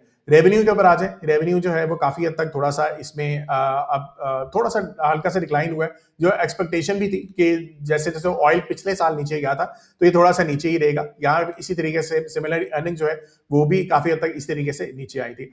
अच्छा, अब जो इनकी कैश की रिकवरी है, जो इनका मसला पड़ा हुआ था सर्कुलर डेब्ट का, अभी 91% रिकवरी पे आ चुके हुए हैं, यानी कि जो अब ये जितनी भी प्रॉफिट बना रहे हैं उसका 91% ये पैसे इनको वापस मिल जाते हैं। इसके अलावा जो है हाइड्रोकार्बन प्रोडक्शन जो है इस साल जो है वो काफी हद तक नीचे गिरी है। उसकी रीजन ये है कि एसएनजीपी के नेटवर्क के अंदर जो आरएलएनजी के इनफ्लोज थे उसके अंदर थोड़े से इश्यूज आपको देखने को मिले थे, जिसकी वजह से पीपीएल और ओजीडीसी दोनों को थोड़ा सा उस बेस पे हिट आई है। लेकिन अगेन जो बाकी एक्सप्लोरेशन इसके काम चल रहे हैं, कंपनी जो है तकरीबन 15 वेल्स के अंदर काम करना चाह रही है अगेन गोइंग इनटू 2026। तो 10 एक्सप्लोरेटरी एंड 5 डेवलपमेंट वेल्स के ऊपर इनका इरादा है काम करने का। इसके अलावा जो है इन्होंने जॉइंट वेंचर किया है गवर्नमेंट बलोचिस्तान गवर्नमेंट के साथ लेड जिंक की लीज के लिए कुजदार के अंदर। इसके लिए तकरीबन इन्होंने एस्टिमेट लगाया हुआ है कि $144 मिलियन का इनको एनुअल रेवेन्यू आएगा। फिर इसके अलावा स्ट्रक्चरल गैस प्राइसेस चेंजेस आ रही हैं, फिर आप जो कि आईएमएफ ने कहा है कि हर 6 महीने बाद आप गैस की प्राइस रिवाइज करेंगे, सर्कुलर डेब्ट आपका जो बेहतर हो रहा है। इसके अलावा जो अबू धाबी के अंदर इनके ऑफशोर ब्लॉक के अंदर इनका भी एक बिजनेस पार्टनरशिप है, उससे भी इनको बेहतरी आएगी। रेकोडिक के प्रोजेक्ट के अंदर इनका 8.33% जो है स्टेक है, उससे भी बेहतरी आ सकती है। इसके अलावा इनको रिसेंटली चगाई के अंदर लाइसेंस मिला है कि वहां पे भी ये एक्सप्लोरेशन करेंगे, सो इसकी बेस के ऊपर भी काफी हद तक बेहतरी आ सकती है। इसके अलावा जो है हाइड्रोकार्बन की डिस्कवरी हुई है इनकी तल ब्लॉक के अंदर एंड बरकजाई के अंदर, तो उससे भी जो इसकी अर्निंग्स है उसपे बेहतरी आ सकती है। सो थोड़े से मिक्स चल रहे हैं, आप देखेंगे कुछ नेगेटिव है कुछ पॉजिटिव सिनेरियो है। सो बेस्ड ऑन दैट आपको मेरे ख्याल से अभी पीपीएल या ओजीडी में से एक स्टॉक को रखना चाहिए। जी, बैक टू फ्रांस। जी, इनके बाद जो नेक्स्ट पिक है हमारी वो है GCWL गनी केमवर्ल्ड, और ये सिंपल हमारा कंडीशनल बाय स्टॉप का ऑर्डर है, यानी कि हम ब्रेकआउट का वेट करेंगे और मेरे लिए जो ब्रेकआउट लेवल बनता है वो 22.25 का है। ये ब्रेक होगा तो फिर नेक्स्ट टारगेट इसका 25 का बनेगा। जैसे ही ये ब्रेक हो तो फिर स्टॉप लॉस 19.70 का रखा जा सकता है। इसके ऊपर भी हमने पहले ट्रेड्स करते रहे और बहुत अच्छे से ये ट्रेंड कर रहा है हाई राइज एंड हाई लोज बनाने के बाद। राइट नाउ ये कंटिन्यूएशन पैटर्न के अंदर सस्टेन कर रहा है अपने आप को, कंसोलिडेट कर रहा है, और मोस्ट लाइकली आने वाले टाइम पे ये अपने इन लेवल्स को ब्रेक करता हुआ ऊपर चला जाएगा। अमार GCWL ये क्या कंपनी ऑपरेशनल हो चुकी है? अगर हो गई है तो हम क्या एक्सपेक्ट कर सकते हैं कि इसकी अर्निंग्स क्या आएंगी? बिल्कुल इसकी ऑपरेशनल हो चुकी हुई है, लेकिन अभी रेवेन्यू प्रॉफिट के नंबर्स जो हैं वो आहिस्ता-आहिस्ता अभी आना शुरू होंगे। इसके ऊपर थोड़ा-सा हमें अंडरस्टैंडिंग ये करनी चाहिए कि एक तो गनी ग्रुप को बिलॉन्ग करती है, दूसरी इसका डीमर्जर हुआ था गनी केमिकल इंडस्ट्रीज के साथ, जिसकी वजह से इनका जो कैल्शियम कार्बाइड का जो प्लांट है वो इनके हक में आया। फिर इनका जो प्लांट है वो हत्तर के अंदर मौजूद है, जो कि इकोनॉमिक जोन में आता है, जिसमें इनको तकरीबन 10 ईयर की इनकम टैक्स की छूट मिली हुई है, जिसकी वजह से इनको काफी हद तक बेहतरी होगी। और ये अगेन आपको थोड़ा सा ये समझना चाहिए कि ये प्लांट ये करता है कि ये प्रोड्यूस करता है कैल्शियम कार्बाइड, जो कि आपकी जिसमें जो आपकी जो प्रोडक्ट्स हैं उसमें आपका कार्बन ब्लैक बनता है, कैल्शियम कार्बोनेट बनता है, एसिटिलाइन गैस बनती है, कैल्शियम ऑक्साइड बनता है, हाइड्रोजन गैस, मैग्नीशियम ऑक्साइड। ये सारी आपकी जो प्रोडक्ट्स हैं ये आपकी टेक्सटाइल के अंदर डिफरेंट डिफरेंट कंपनीज के अंदर यूज करते हैं। और एक चीज को ध्यान में रखें, ये एक लोकली मेड प्रोडक्ट है जो कि आपका इंपोर्ट का सब्स्टिट्यूट है। तो बहुत ज्यादा गवर्नमेंट भी इसको इंसेंटिवाइज भी करती है, इसको अगेन सपोर्ट करती है कि आप इस तरह की चीजें बनाएं जो कि लोकली प्रोडक्ट हम उसके ऊपर रिलाई ज्यादा करें रेदर देन कि आप इंपोर्ट करें। सो ये कंपनी के पास 90% मार्केट शेयर है इस चीज का। तो आप ये चीज को समझें कि कोई भी कंपनी जिसके पास इतना ज्यादा मार्केट शेयर होता है उसके पास कोई ना कोई प्राइसिंग जो पावर होती है वो भी होता है, कुछ बेनिफिट भी होता है। इसके अलावा जो है कंपनी को तकरीबन 70 मिलियन शेयर जो थे वो गनी केमिकल इंडस्ट्रीज के मिले हुए थे, जिसकी वजह से अब ये देखा जा रहा है कि जीसीआईएल के अंदर जो भी आपकी प्रॉफिटेबिलिटी आएगी उससे आपका जीसीडब्ल्यूएल जो अभी हम शेयर डिस्कस करें उसका भी बेनिफिट मिलेगा। और अगर आप जीसीआईएल के प्रॉफिट्स की बात करें तो तकरीबन एक साल के अंदर 84% ईयर ऑन ईयर इसमें इजाफा हुआ है, और जिसमें आपके मार्जिन भी उनके इंक्रीज किए हैं। और अगर आप देखें तो मेरी टॉप 2026 के अंदर वो पिक भी है। गोइंग फॉरवर्ड उसका जो बेनिफिट है वो आपका जीसीडब्ल्यूएल में भी आएगा। जी बैक टू फराज। अच्छा, नेक्स्ट पिक है हमारी यूबीएल की, और इसके ऊपर जो है अगेन उसी प्लान के ऊपर जाना चाहिए जैसे हम बीपीएल को डिस्कस कर रहे थे कि सीधी पैराबोलिक मूव है, यानी कि ट्रेंडिंग मूव है। ट्रेंडिंग मूव के बाद ये कंसोलिडेट हो रहा है, मोस्ट लाइकली आपकी फ्लैग की फॉर्मेशन बना देगा यहाँ पे। और इसके बाद अगर ये इन लेवल्स पर आता है 478, 458, 60 के अराउंड, तो यहाँ पे इसको बाय करना चाहिए। ये इसका टॉप नहीं है, आने वाले टाइम पे 517 को ब्रेक करता हुआ जो इसका ईबीसीडी का या फ्लैग का पैटर्न की प्रोजेक्शंस है वो 610 611 के अराउंड आती हैं। और ये हमेशा इसी तरीके से करता हुआ आ रहा है कि राइट करेगा, यानी कि ट्रेंड करेगा, नए हाइज बनाएगा, कंसोलिडेट होगा, नए हाइज बनाएगा, देन कंसोलिडेट होगा, फिर नए हाइज बनाएगा, कंसोलिडेट होगा। राइट नाउ इसने नए हाइज बनाए एंड देन अब ये कंसोलिडेट हो रहा है। सो देखिएगा इसका फेज कब पूरा होता है, 1-2 महीने में जाके जब भी। अगेन ये वीकली कॉल नहीं है कि आप इसको आज लेंगे और अगले हफ्ते पर परफॉर्म करना शुरू कर देगा। ये वैल्यू बाइंग के लिए कॉल्स हैं कि अगर आप यहाँ पे इसको एक्यूमुलेट करते हैं तो फिर ये वाले टारगेट जो हैं 600 प्लस के वो जाके हिट हो सकते हैं। सो ओवरऑल बड़े अच्छे ट्रेंड में चल रहा है, कोई साइन नहीं है कि टॉप हो। सो मोस्ट लाइकली अपने ट्रेंड को आगे कंटिन्यू करता हुआ नजर आएगा। अमार, यूबीएल पाकिस्तान का सबसे बड़ा बैंक है इस टाइम, आपको लग रहा है कि इसके लिए परफॉर्म करता रहेगा? बिल्कुल ऐसे यूबीएल मेरे 2025 के पिक में भी था, और 2026 के अंदर जो मैंने 4-5 बैंक्स आपको बताएंगे जिसमें UBL is on the top of the list, जो कन्वेंशनल बैंक्स में आता है। और जो आपके इस्लामिक बैंक में मैं मिजान बैंक को प्रेफर करता हूं, तो दोनों ही बहुत बेहतरीन चल रहे हैं। यहाँ पे अगेन इसका बहुत बेहतरीन मेरे पास स्कोर आ रहा है। इंट्रिंसिक वैल्यू आपने इसकी नहीं देखनी, क्योंकि वो बैक एंड से जो हमारी स्कोरिंग लगी हुई है वो कैश के ऊपर लगी हुई है, तो बैंक्स के पास कैश ज्यादा पड़ा होता है, तो इस वजह से आपको ये इंट्रिंसिक वैल्यू ज्यादा नजर आ रही होगी। कंपनीज की अगर आप देखेंगे वो बहुत जबरदस्त आपको नजर आएगी। बाकी इसका स्कोर देखें, बहुत आउटस्टैंडिंग सरमाया स्कोर इसका आ रहा है 70 के पास। This is outstanding score. अगर आप रेवेन्यू इसके ग्रोथ फैक्टर्स देखें, सबके सब मेरे पास बहुत जबरदस्त आ रहे हैं। स्टेबिलिटी फैक्टर्स इसके जितने भी देखेंगे वो तकरीबन वो भी मेरे एंड पे बहुत आउटस्टैंडिंग आ रहे हैं। So this is again very good sign. और अगेन इसके 2-3 चीजें आप जेन में रखें कि मैनेजमेंट इसकी बहुत बेहतरीन काम करती रही हुई है। अगर आप नेट इंटरेस्ट इनकम को देखें, डबल हो गई है। जहां पे बैंक स्ट्रगल कर रहे हैं उनकी नेट इंटरेस्ट इनकम इतनी ज्यादा नहीं बढ़ी, वहीं पे इस बैंक ने बहुत ही जबरदस्त प्ले किया है। मैनेजमेंट का देखें कितना फायदा होता है कि अगर आपकी एक कंपनी पीछे चलाने वाले जो लोग हैं, अगर वो बहुत अच्छा बिजनेस को चलाते हैं तो वो आपके स्टॉक्स में भी दिखता है।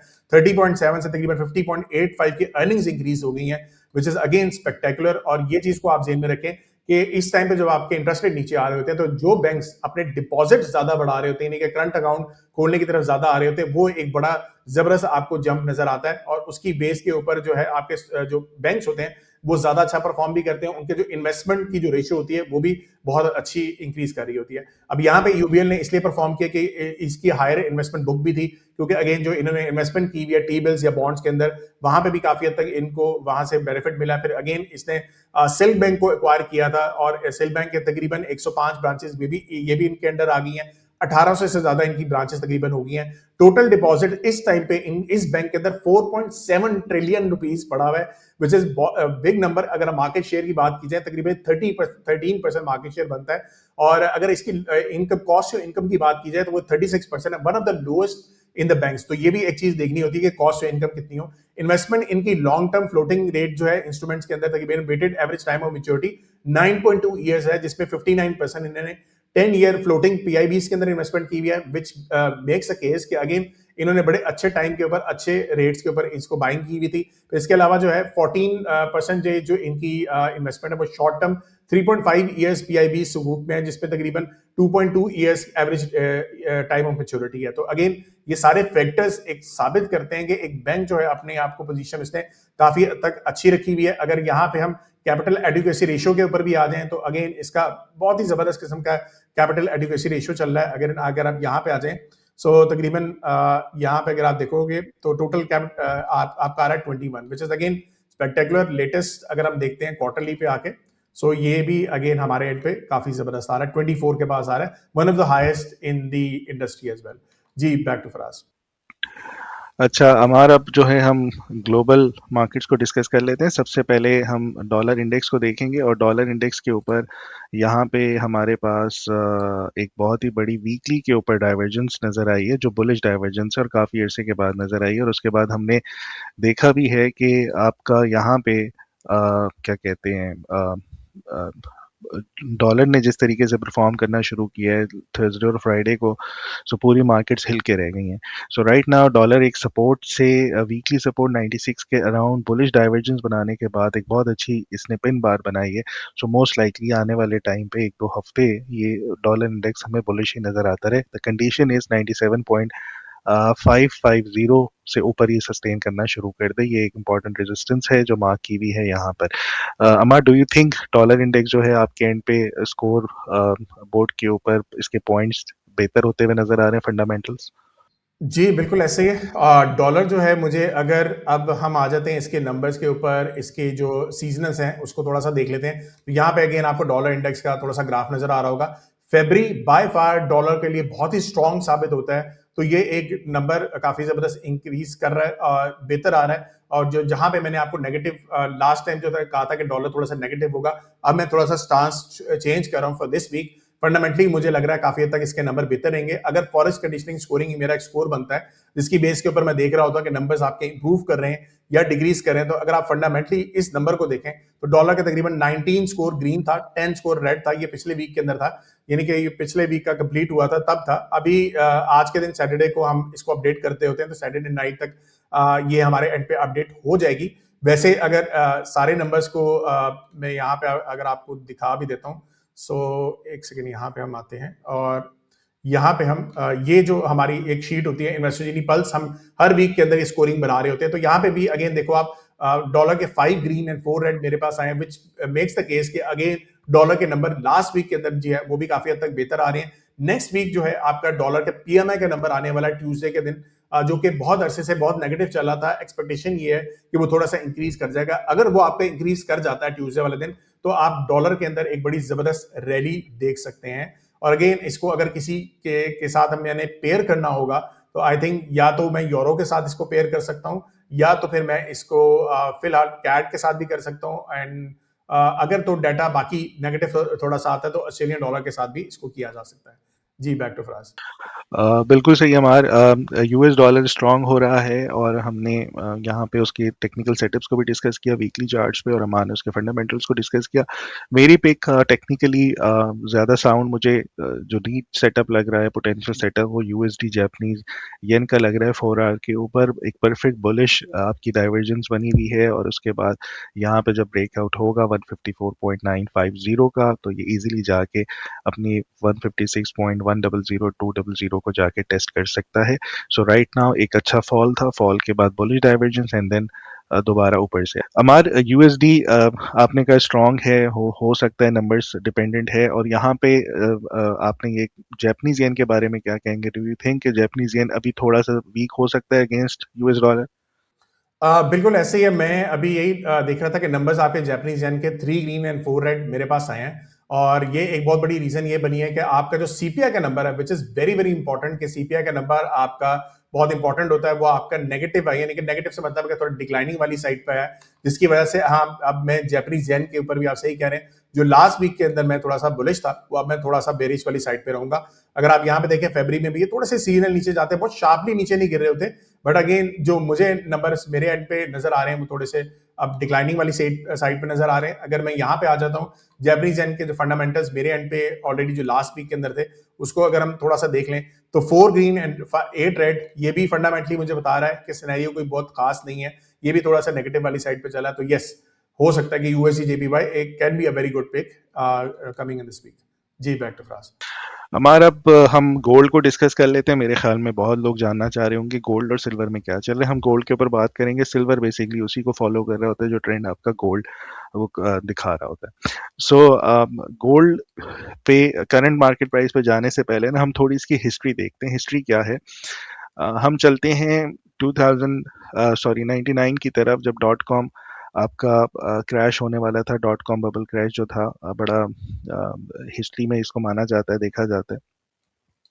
सो एक केस स्टडी करते हैं। केस स्टडी ये है कि जब भी मार्केट्स में बड़े से क्रैश या मेजर करेक्शंस आती है, मैं क्रैश का वर्ड नहीं यूज करता, मैं मेजर करेक्शंस कहता हूँ उनको, क्योंकि वो सेकुलर बुल मार्केट्स होती हैं। सेकुलर बुल मार्केट की रिट्रेसमेंट आपकी जो है वो 50-60% तक जा सकती है। सो बाय डेफिनेशन जब भी आप सेकुलर बुल मार्केट के चार्ट्स को देखेंगे बड़े टाइम फ्रेम्स के ऊपर, वीकली के ऊपर और मंथली के ऊपर, वो आपको हमेशा से ट्रेंड करते हुए नजर आएंगे। ये शॉर्ट टर्म के लिए जो स्विंग ट्रेडर्स होते हैं या स्कैल्पर्स होते हैं, उनके लिए ये वर्ड यूज किया जाता है क्रैश, क्योंकि जाहिर है उनके अकाउंट जो है वो वॉश हो चुके होते हैं। ठीक है, तो यहाँ पे जो हम वर्ड यूज करेंगे मेजर करेक्शंस हम कहते हैं इसको। अगर 99 का जो डॉट कॉम था, उससे पहले आप देखिएगा कि गोल्ड का बिहेवियर क्या था, कि ऑल ऑफ अ सडन, अभी तक कोई क्रैश की डिस्कशन नहीं हो रही थी globally, all of a sudden gold एकदम से स्पाइक लेता है 252 से 340। उस टाइम के लिए बहुत बड़ी जंप थी, और उसके बाद पंप हुआ एंड देन दोबारा डंप हो गया। अभी यहाँ पे आपका जैसे ही ये डंप हुआ, उसके बाद इस जगह के ऊपर आपकी मार्केट्स क्रैश होना शुरू हो गई थी। अच्छा, ये एकदम से नहीं हुआ था। ये जो यहाँ पे जो टाइम चल रहा है पंप एंड डंप का, इसमें तकरीबन उसको कितने हफ्ते लगे हैं? ये लगे हैं 24 हफ्ते। ठीक है, 24 हफ्ते आप कैलकुलेट कर लें, 5 से 6 महीने का टाइम होता है।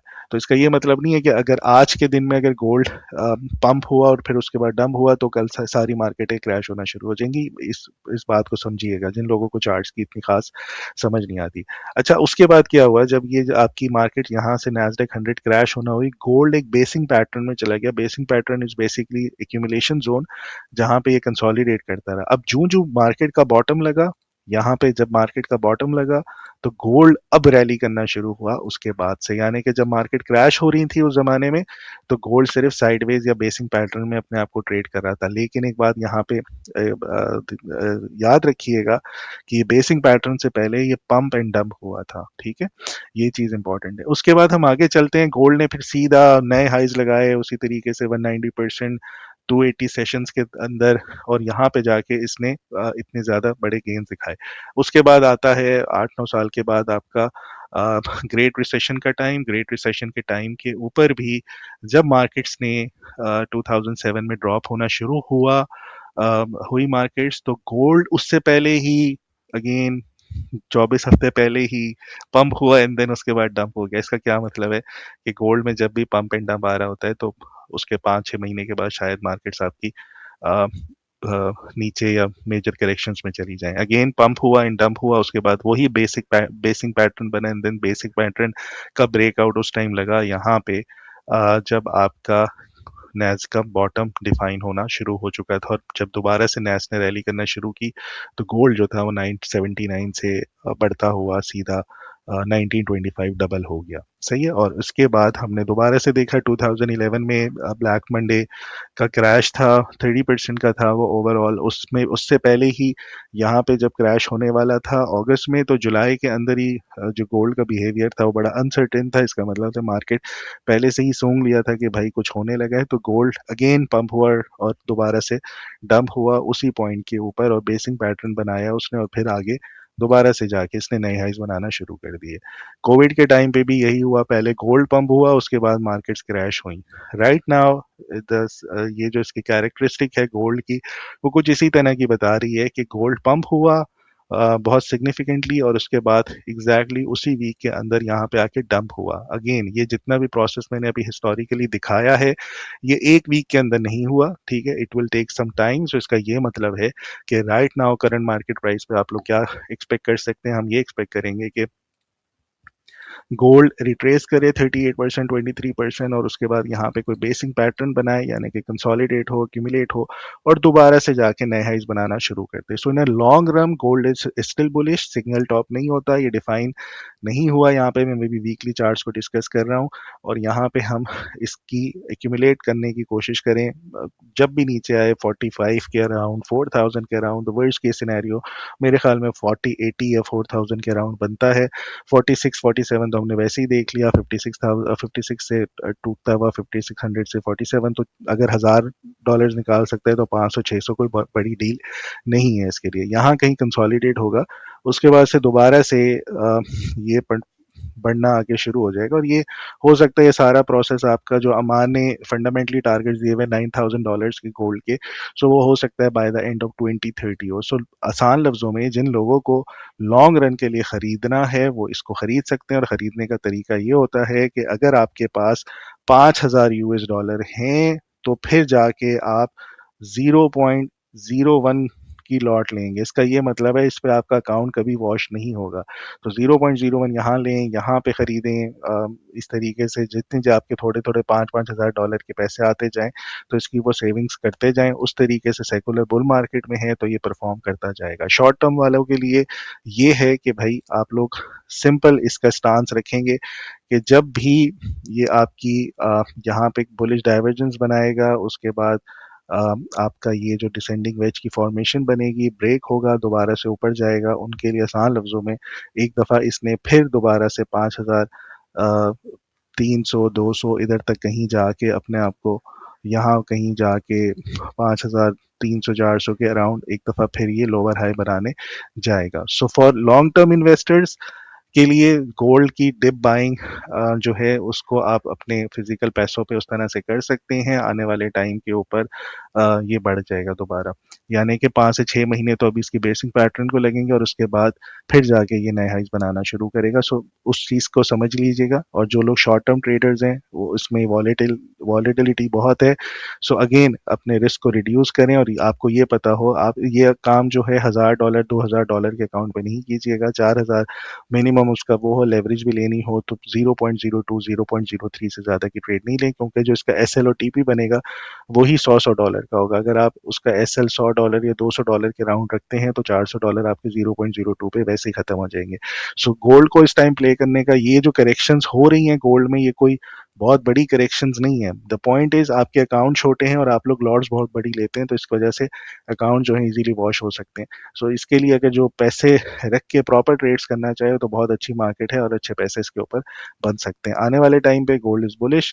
सो ये जो मार्केट की मेजर करेक्शंस मैं बता रहा हूँ, ये गोल्ड हिंट कर रहा है शायद यहाँ पे कि ये जो पंप्स हमें वीकली चार्ट्स के ऊपर नजर आ रहे थे गोल्ड के, सो हो सकता है ये। अच्छा, मजे की बात एक और बताऊं कि यहाँ पे जब भी ये पंप हुआ है, डंप उसी जगह हुआ है जहाँ पे आके 0.382 तक या 0.236 तक हुआ। ये जितने भी मैंने आपको हिस्टोरिकल इसकी कैरेक्टरिस्टिक बताई है, करेक्शन इसकी यहीं तक ही होती है।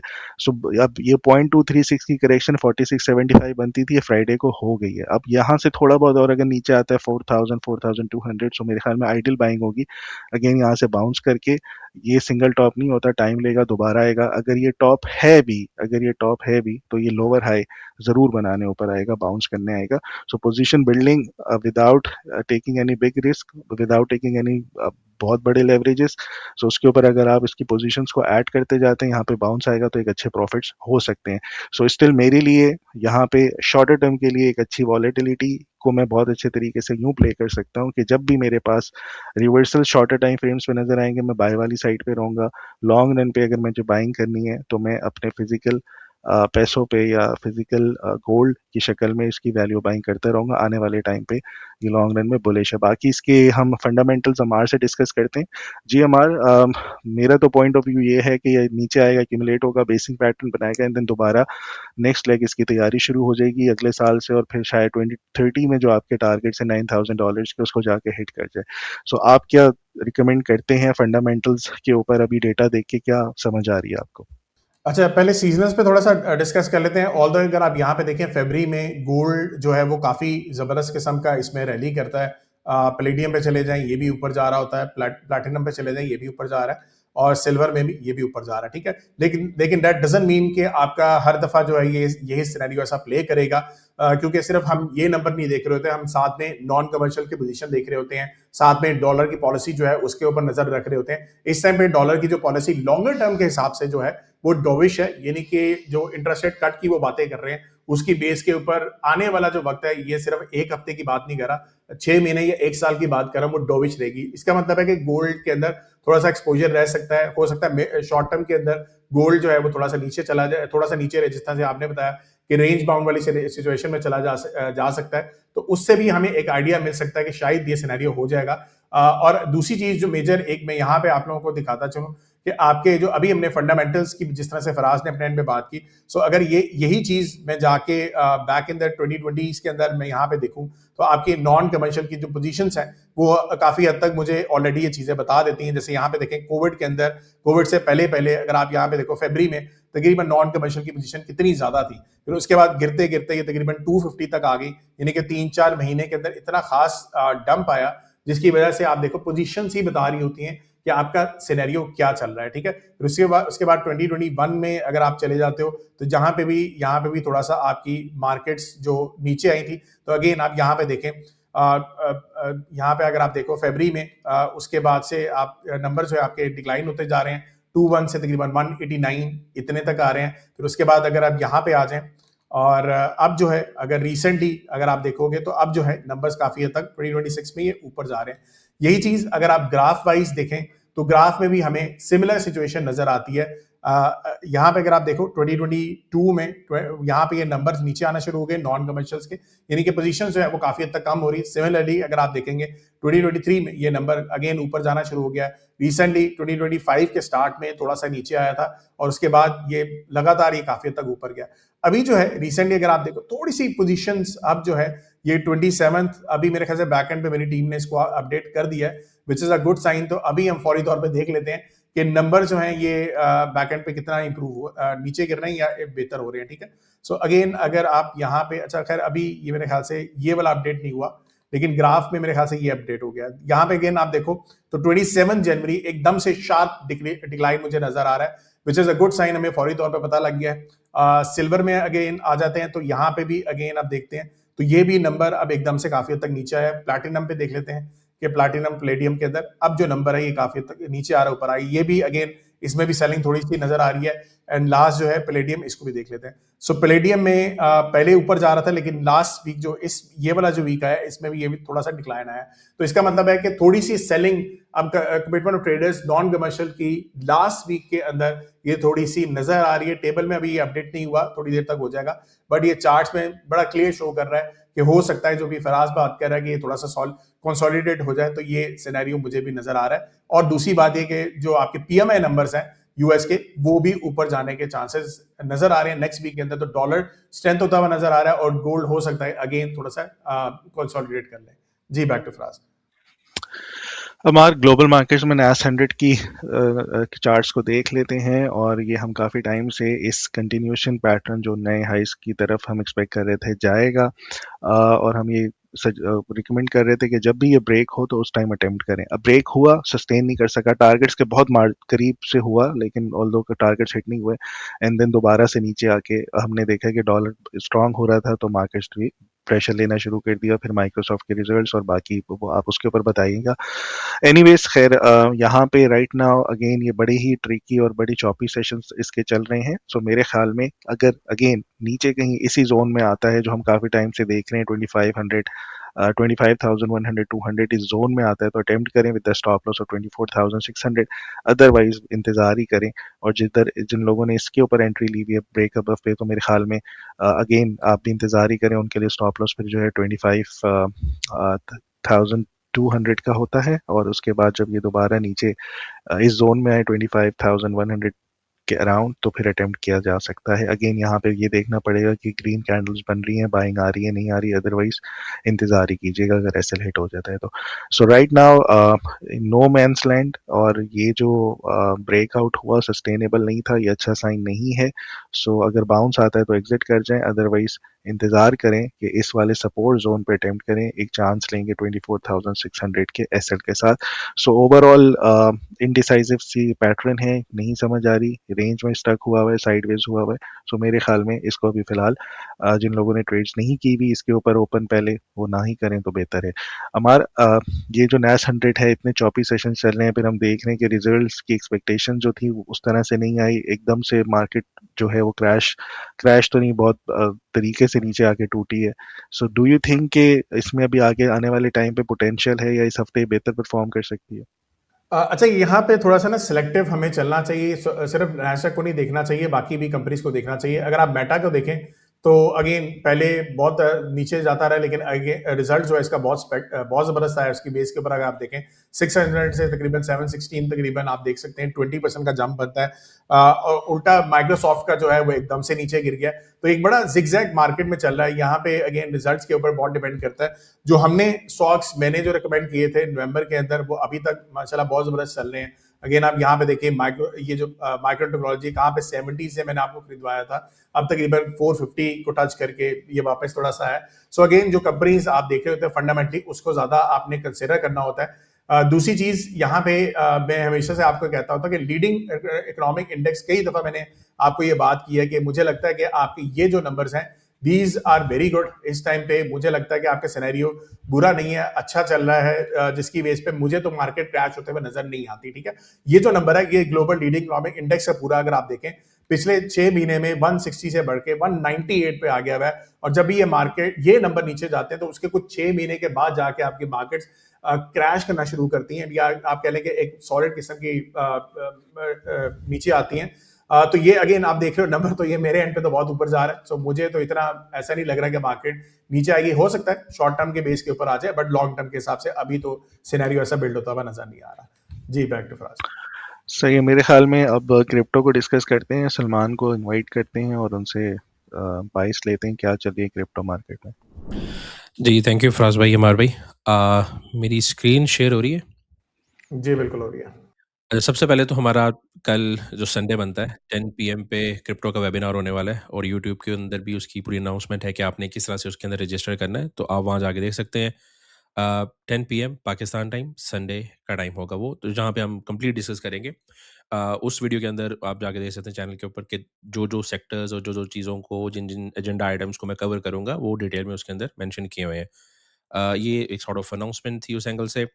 सेकेंडली अगर देखें, जैसे फराज भाई, अमार भाई, हम डिस्कस कर रहे थे कि हमारी जो कम्युनिटी है वो सारी फील्ड्स को क्रश कर रही है, चाहे वो फॉरेस्ट मार्केट हो, कमोडिटी मार्केट हो, उसी तरह से क्रिप्टो को भी हम लेकर उसी तरह से उसी स्पीड के साथ चल रहे हैं।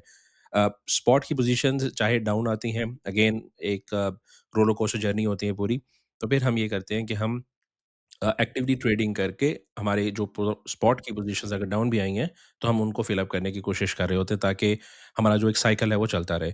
अब ये पिछले पूरे वीक में जब मार्केट्स रेड थी, तो हमारी जो क्रिप्टो की कम्युनिटी है उसके अंदर कॉल्स मैं भी देता हूँ। Sort of live sort of वो सेशंस हमारे जा रहे होते हैं कि मैं लाइव कॉल्स दे रहा होता हूँ। वो बहुत फ्रीक्वेंटली नहीं होता, लेकिन वीक के अंदर 2-3 दिन वो मैं उनको दे रहा होता हूँ। मैं खुद भी पोजीशंस ओपन करता हूँ, उनके सामने ओपन करता हूँ और करता हूँ। यहाँ से आप देख सकते हैं कि ये पिछला पूरा वीक जब मार्केट्स पूरी तरह से रेड थी, तो माशाल्लाह जो हमारी कम्युनिटी है वो कितनी खूबसूरती से ये सारे प्रॉफिट्स जो है बना रही है। और मोस्ट रिसेंटली जैसे कल की कुछ पोजीशंस थी, तो मैंने कुछ कॉइन्स इनके सामने खरीदे और उनको बताया कि मैं इन कॉइन के ऊपर बाइंग पोजीशन के ऊपर जा रहा हूँ। और अल्हम्दुलिल्लाह जैसे मेरा इसके अंदर 5K बना और कम्युनिटी के अंदर भी उन्होंने बिल्डअप किया। ये जैसे क्लैंकर की कॉल थी जो मैंने कल दी, 2 कॉल्स मैंने कल लाइव इनको अपने साथ ट्रेडिंग करवाई, क्लैंकर की थी और सोमी की थी। और यहाँ पे जो है कम्युनिटी भी साथ-साथ मेरे कर रही है, आप यहाँ पे इनके स्क्रीनशॉट्स भी दे सकते हैं। ये जब लाइव आप कर रहे होते हैं कम्युनिटी के साथ, उसमें कम्युनिटी का भी जो कॉन्फिडेंस है वो भी बिल्डअप होता है और फिर उस लिहाज से वो कॉन्फिडेंट होके नेक्स्ट ट्रेड्स भी कर रहे होते हैं। और सिर्फ़ हम टेक्निकली नहीं देख रहे होते, फंडामेंटली कि ब्लॉकचेन के ऊपर क्या चल रहा है। फॉर एग्ज़ाम्पल जैसे सोमी की कॉल थी, ब्लॉकचेन की ट्रांज़ैक्शंस को मैं मॉनिटर कर रहा था और कम्युनिटी को उसके साथ-साथ शेयर कर रहा था कि जिस जिस तरह से ट्रांज़ैक्शंस बढ़ रही हैं, उस तरह से उसकी प्राइस में हमें इम्पैक्ट देखने को मिल रहा था। क्योंकि ट्रांज़ैक्शंस आ रही हैं, इसका मतलब रेवेन्यू जनरेट हो रहा है और ये रियल टाइम में हो रहा होता है क्योंकि क्रिप्टो जो है ये बहुत फ़ास्ट होती है। तो इसके अंदर अगर मूवमेंट्स हो रही हैं और बैक एंड पे ब्लॉकचेन ऑन चेन एनालिसिस की बेसिस पे अगर हमें दिख रहा है कि पैसे की मूवमेंट हो रही है, तो उसी लिहाज से हम अपनी पोज़ीशंस को बिल्ड अप करते हैं। तो ये कुछ हमारी सक्सेस स्टोरीज़ थी जो एज़ अ होल कम्युनिटी हम क्रिप्टो में भी कर रहे होते हैं। अब चलते हैं हम अपने दूसरे यूजुअल प्रोग्राम की तरफ। उसके अंदर अगर मैं आपको बताऊँ तो लास्ट वीक जो हमारा शो था उसके अंदर हमने बताया था कि ऑप्टिमिज्म और सुई फाउंडेशन जो है इनके बहुत बड़े अनलॉक्स हो रहे हैं। अनलॉक्स में पता नहीं कितने टाइम से हम लोग बता रहे हो कि उसकी सिग्निफिकेंस क्या होती है। सुई की अगले 1-2 घंटे में अभी होने वाली है, तो आप उसमें जाके उसके प्राइस एक्शन को देख सकते हैं। ऑप्टिमिज्म की हुई $9 मिलियन की इनकी जो अनलॉक्स थे और आप देख सकते हैं कि उसका इम्पैक्ट क्या रहा। नियरली 15.3% ड्रॉप आया उसके अंदर। अगेन ये इन्वेस्टर्स के कॉइन्स होते हैं जो कि वो फिर अनलॉक कर रहे होते हैं। अगर हम करंटली हम देखते हैं जो नेक्स्ट वीक के आउटलुक में अगर आपको देता हूँ तो हमारे पास आइगन क्लाउड जो कि आइगन लेयर के नाम से प्रोजेक्ट था, नाम चेंज हुआ है। $12 मिलियन के इनके जो 1st ऑफ फ़ेब है उसमें अनलॉक्स आने वाले हैं, तो आप लोगों को उसमें देखना होगा। इसके अलावा फ़ेब 6 को जो कि फ्राइडे बनेगा, बेरा चेन के $31 मिलियन के हैं और स्टेबल कॉइन जो है ये नॉर्मल यूएसडीटी वाला स्टेबल नहीं, जो स्टेबल प्रोजेक्ट है वो वाला $23 मिलियन के हैं। अब कितने हैं अनलॉक उसके अंदर जो बेरा के अंदर हमारे पास आ रहे हैं, अगर हम इसकी पूरी सप्लाई देखते हैं तो अनलॉक्ड करंटली 30% है और जो इसकी लॉक्ड अभी क्वांटिटी है वो 97% है। तो अभी बहुत ज़्यादा इस प्रोजेक्ट के कॉइन्स जो हैं वो लॉक्ड हैं। इसका मतलब है कि अगर लॉक्स ज़्यादा हैं, तो अनलॉक होते रहेंगे with the passage of time. तो एक कांस्टेंट हमें सेल प्रेशर इस प्रोजेक्ट में देखने को मिल सकता है। हाँ, जब इसके जो लॉक्ड हैं वो अंडर 50% या 30% आ जाते हैं, फिर हम कह सकते हैं कि इसके अंदर स्टेबिलिटी आ सकती है। तो अगर स्पॉट की पोज़ीशंस बिल्डअप करना थोड़ा-सा टफ हो जाएगा इसके अंदर क्योंकि अभी बहुत अनलॉक्स हैं। नेक्स्ट अगर हम देखते हैं कि बीटीसी की होल्डिंग्स क्योंकि बीटीसी की प्राइस जैसे गिर रही है, तो हमें ये देखना होगा कि कंट्रीज़ किस तरह से इसको देख रही हैं, इसकी होल्डिंग्स को। ईटीएफ्स की अगर हम बात करें तो $125 बिलियन के ईटीएफ्स की फॉर्म में बिटकॉइन पड़े हुए हैं। कंट्रीज़ के पास 43 बिलियन है और पब्लिक कंपनीज़ और प्राइवेट कंपनीज़ मिला के 91 और $36 बिलियन के हैं। अगेन इनके अंदर थोड़ी-सी चेंजेज़ आई हैं पिछले 1 और 2 महीने में। अ, अक्टूबर के बाद से और वो हमें सेल प्रेशर नीचे स्लाइड है वहाँ पे मैं आपको दिखाता हूँ। तो सबसे ज़्यादा करंटली भी यूएस के पास है। यूएस और चाइना के पास आस-पास ही है, $16 बिलियन के यूएस के पास बिटकॉइन है और 16.35 के चाइना के पास है और बाकी कंट्रीज़ भी आप देख सकते हैं। तो होल्डिंग्स अभी भी इन्होंने अपनी कायम रखी हुई हैं। फर्दर अगर हम देखते हैं तो ब्लैक रॉक के पास कुछ महीने पहले तक $75 बिलियन तक के एसेट अंडर मैनेजमेंट थे बिटकॉइन के अंदर, तो $10 बिलियन इन्होंने शेव ऑफ किया है। अगेन इस टाइम पे थोड़ा-सा ये भी हो रहा होता है कि प्रॉफिट टेकिंग भी चल रही होती है, क्योंकि इन्होंने अपने लॉसेस भी कुछ दिखाने होते हैं अपनी बैलेंस शीट्स के अंदर नेक्स्ट फाइनेंशियल ईयर से पहले, तो क्वार्टरली अर्निंग्स भी आ रही होती हैं। तो यहाँ से भी अपने यहाँ से बेचकर वो अपने लॉसेस को ऑफसेट करने की कोशिश कर रहे होते हैं।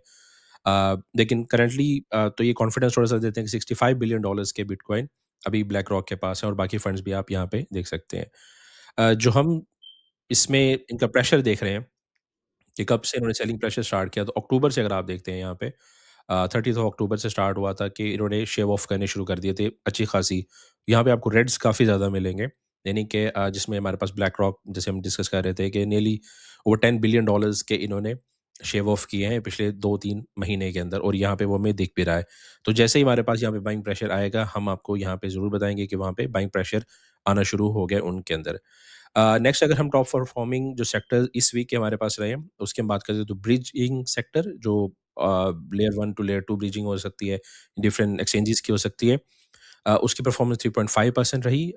जेन 1 स्मार्ट कॉन्ट्रैक्ट्स की 2.9 और फाइनेंस सेक्टर जिसमें हमारा डीफाई आता है या हाइब्रिड फाइनेंस हेफाई आता है, उसमें 2.2% की रही। फाइनल कॉल्स से पहले मैं आप लोगों को थोड़ा-सा दिखा दूँ कि हमारे पास जो भी क्लैंकर प्रोजेक्ट है, वो बड़ा अच्छा परफ़ॉर्म कर रहा है और पिछले वीक के अंदर इनके अंदर वॉल्यूम्स भी बहुत ज़्यादा आए हैं। यहाँ पे ये टोकन बॉट एक सॉर्ट ऑफ है, तो यहाँ पे इनके कॉइन्स भी लॉन्च होते हैं, तो थोड़े-से इसके अंदर मीम का भी आता है और इसके अलावा जो कल्ट कम्युनिटीज़ होती हैं, उसके भी प्रोजेक्ट्स यहाँ पे लॉन्च होते हैं। तो जब भी वॉल्यूम इन प्लेटफ़ॉर्म्स के ऊपर, चाहे वो डीफाई हो या सीफाई हो, वॉल्यूम्स आते हैं तो उन प्रोजेक्ट्स की डिमांड बहुत ज़्यादा बढ़ जाती है। तो क्लैंकर को आप देख सकते हैं अपने चार्ट्स पे जाके भी उसकी डिमांड बहुत ज़्यादा बढ़ रही है। इसके साथ ही एक्िडो ये आज की हमारी पिक्स में भी आएगा, हम इसमें ट्राई करेंगे पोज़ीशंस को बिल्डअप करने की फराज़ भाई की हेल्प से। तो ये जो है ये आपके एआई के सेक्टर के अंदर, आपके क्रिप्टो वेब 3 के अंदर काम करता है। और अगर आप गेम डेवलपर हैं और आप छोटी-छोटी गेम्स बना सकते हैं, तो यहाँ पे आप देख सकते हैं कि किस तरह से इनके डाउनलोड्स आ रहे हैं। मतलब 384 के डाउनलोड्स यहाँ पे चले हैं, 321। ये नॉर्मल पोकेमॉन और ये वो छोटी-मोटी गेम्स हैं जो कि आप मतलब अब कोई भी बना सकता है।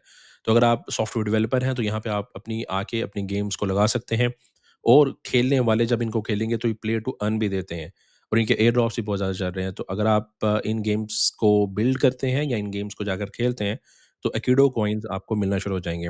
अगेन जब इस तरह के सिनेरियो के कोई प्रोजेक्ट्स होते हैं, तो उनके ऊपर थोड़ा-सा सेल प्रेशर भी कांस्टेंट रहता है, क्योंकि जब ज़ाहिर-सी बात है अगर आप गेम खेल रहे हैं और आपको कॉइन्स मिल रहे हैं, तो आप उन उन कॉइन्स को जाकर मार्केट के अंदर बेचना भी शुरू करते हैं ताकि आप प्रॉफिट टेकिंग थोड़ी-सी वहाँ पे बुक करना शुरू कर दें। तो ये आपने ज़रूर इसके माइंड में अपने रखना होगा। लास्टली अगर हम बात करते हैं हमारे जो पिक्स हैं, ये सारी हमारे पास पिक्स हैं। आज हम प्रेडोमिनेंटली प्रूव और एकेई को देखेंगे। बाकी भी प्रोजेक्ट्स आप देख सकते हैं अगर आपको लगता है कि उनमें पोजीशंस आप शॉर्ट टाइम फ्रेम के लिए, यानी कि 1-2 घंटे के चार्ट्स या 4 आवर के चार्ट्स पे लिए आपको पोजीशंस लगती हैं कि आप बिल्डअप कर सकते हैं, तो उसमें आप कर सकते हैं। चलिए फराज़ भाई से हम हेल्प लेते हैं। फराज़ भाई आप थोड़ी-सी हमारी हेल्प कर सकते हैं प्रूव और एकेई को? जी सलमान, बिल्कुल प्रूव यूएसडीटी को देख लेते हैं यहाँ पे और 1 आवर टाइम फ्रेम पे जाते हैं। राइट नाउ ये ड्रॉप होता हुआ हमें नज़र आ रहा है एक इम्पॉर्टेंट रेजिस्टेंस जोन से और ये बहुत इम्पॉर्टेंट है। ये बैरोमीटर होगा इसके लिए कि अपने ट्रेंड को बुलिश रखे या बेयरिश रखे। सो राइट नाउ ये हमें इस टाइम इसकी पर सेलिंग नज़र आ रही है। मेरे लिए ट्रेड करना बहुत आसान होगा कि भाई जैसे ही अगर ये उससे ऊपर ब्रेक होता है 0.400 से, सो फिर मैं बाय करूंगा, अदरवाइज मैं नहीं करूंगा। अगर यहाँ पे हम थोड़ा सा लेट हो गए, अगर शॉर्ट अटेम्प्ट कर सकते तो ये शॉर्ट अटेम्प्ट बनती थी थोड़ी सी डाइवर्जेंस के साथ। सो एनीवेज राइट नाउ ये बहुत इंपॉर्टेंट लेवल है। अगर ये ब्रेक होता है तो फिर हम आई कर सकते हैं कि फर्दर ये ऊपर जा सकता है इसका। पर अगर ब्रेकआउट हुआ तो एसएल हम रखेंगे 0.372 का और हमारा जो रिस्क रिवॉर्ड जो होगा वो तकरीबन 1 की इक्विवेलेंट यहाँ पे कहीं बनेगा 0.4244 के अराउंड। सो ये बहुत इंपॉर्टेंट है कि ये ब्रेक हो यहाँ पे। ये पूरा ओवरऑल ये आपकी सारी रेक्टेंगुलर की कंसोलिडेशन कंसीडर की जाएगी।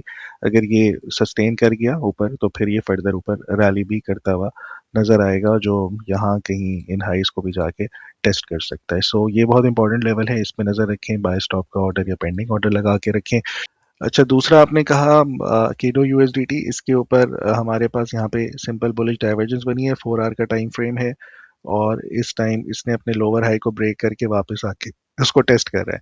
सो करंट प्राइस पे बाय किया जा सकता है। एसएल इसका ये हो जाएगा 0.003348 और टीपी जो है इसकी हम 0.00054513 रख सकते हैं। टीपी1 और टीपी2 हमारी 0.004954 की बनती है। सो ओवरऑल एक अच्छे बेयरिश ट्रेंड के बाद इसने रिवर्सल की, अब यहाँ पे उम्मीद दिखाई है। So most likely stop loss के साथ इसको ट्रेड किया जा सकता है। इसके अलावा हम इथेरियम और बिटकॉइन का भी देख लेते हैं। लास्ट टाइम हमारा यहाँ पे बुलिश डाइवर्जेंस थी जो प्ले होके हमारा बाय स्टॉप नहीं ट्रिगर कराया था, उसके बाद ड्रॉप होता रहा। अगेन दोबारा से बुलिश डाइवर्जेंस आ गई है। अब मेरे लिए लोअर हाई मैं थोड़ा सा ऊपर रख के ट्रेड करूंगा। 2836 अगर ब्रेक करता है तो फिर मैं अटेम्प्ट करूंगा, अदरवाइज मैं नहीं करूंगा, इसको मैं नीचे जाने दूंगा। सो ओवरऑल तो ये अभी तक बेयरिश ट्रेंड में है। लोअर हाई ब्रेक करके ऊपर सस्टेन करेगा तो फिर हम एक्सपेक्ट कर सकते हैं कि ये दोबारा जाके 2980 को और फिर उसके बाद जो इसकी नेक्स्ट रेजिस्टेंस है 3068 को जाके टेस्ट करे। सो रिवर्सल है। बस ये कंडीशनल बाइंग यहाँ पे इसकी बाय स्टॉप की शक्ल में बनेगी। बाकी बीटीसी यूएसडीटी के ऊपर बात करें तो इसमें लास्ट टाइम जिस तरीके से यहाँ पे डाइवर्जेंस थी और हमारा बाय स्टॉप ये था, बाय स्टॉप ट्रिगर हुआ, नीचे आया, स्टॉप लॉस हिट हो गया।